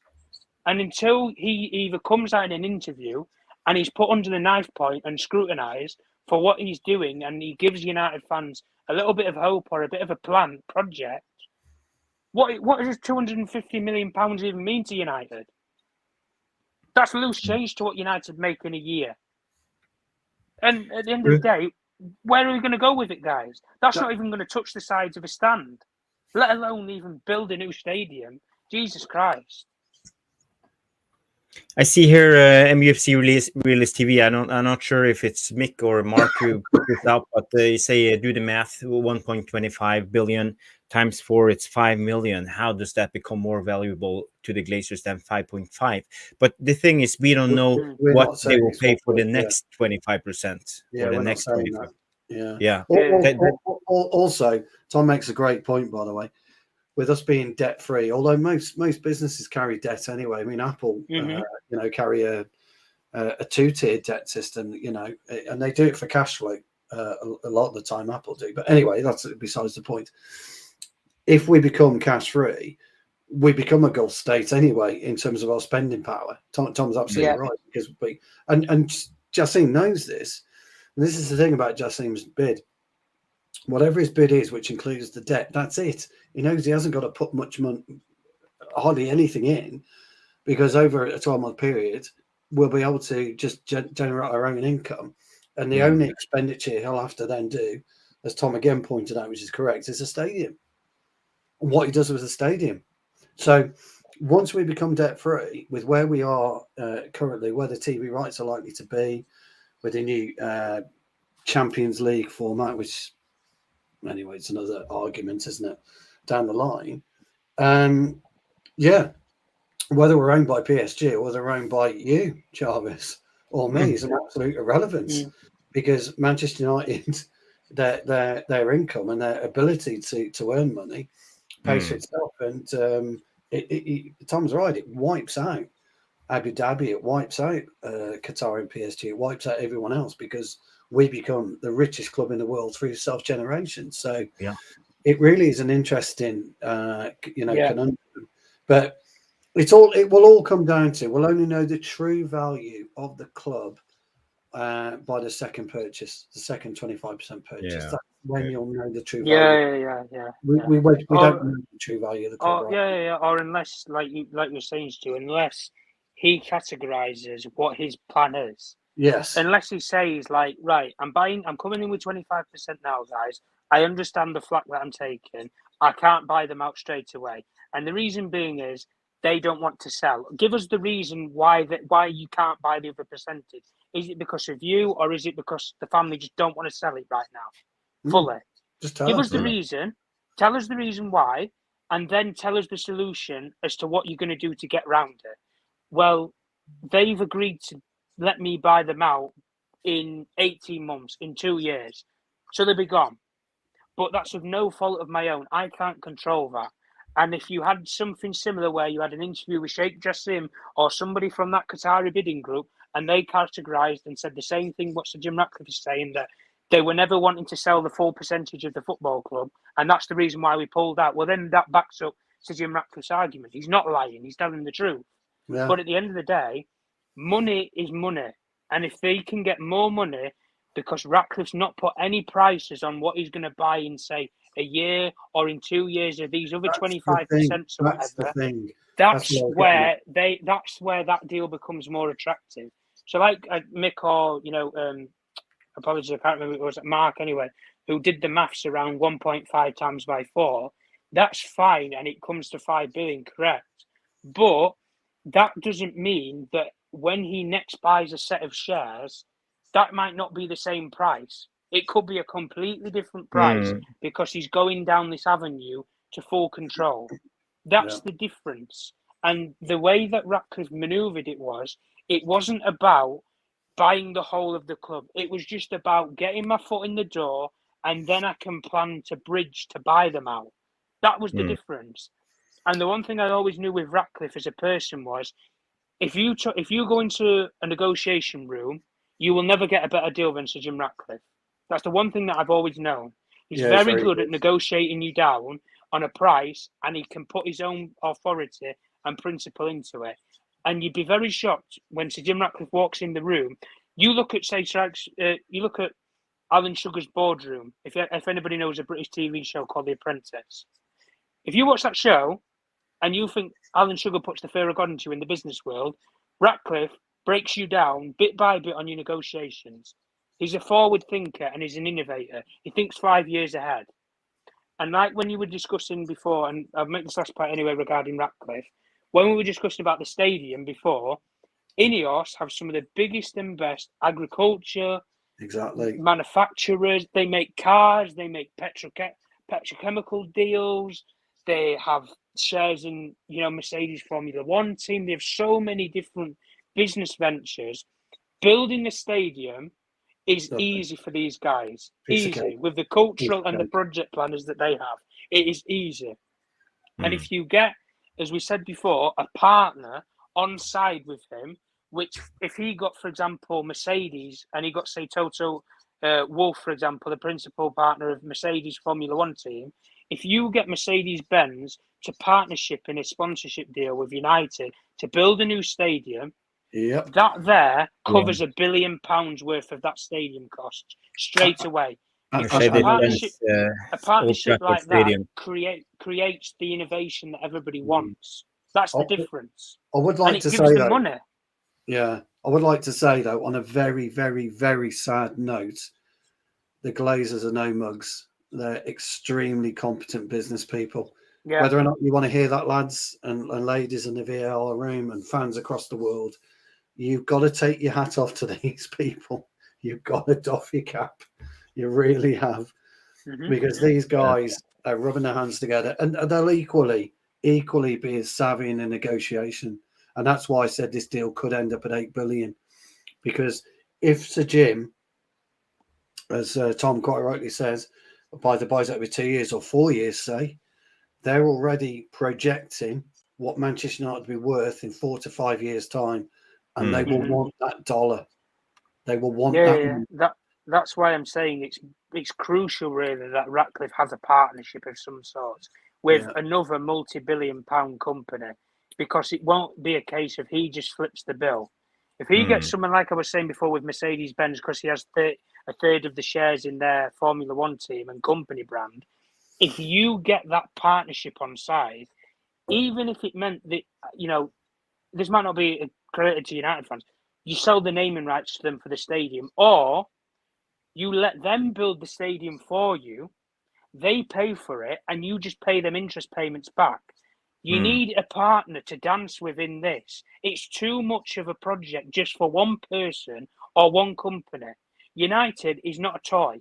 As much as the family have used it as a toy for years, it's not a toy for the future. It's worked in the decades where United was always the best stadium, but when it comes down to it now, where you need something bigger and better, you need partners. And that's why I always said, if anyone's going to buy United, it can't just be one person. You need a group. You need a consortium of 4 or 5 billionaires who know what they're doing in their own expertise. If you have someone who's a brilliant negotiator, can buy you the club like Ratcliffe, then I don't know, you have somebody like a savvy sports, enterprise business, like a Toto Wolff, for example. Somebody who knows the market to actually invest in sports, where to put the money in the right areas. Then you have Sir Dave Brailsford, knows how to run a football club or sports teams. Then you have XYZ person, and the list goes on and on and on. And when you have all these people with expertise, the future is only bright going forward. And that's why I said, when you take away the debt from Manchester United, it's just as bad as having Saudi Arabia at Newcastle and having Abu Dhabi at Manchester City. 100%. Because there's no shackles. The chains are off, and it's like you're going into a fight with Mike Tyson. That is it with United. And the Glazers know this. Somebody was asking who increases the brand before Takeover. So I'll be quick. It's just natural cycle of evolution with Manchester United. We look at where we are today, and we posted record revenues. That should tell you all you need to know.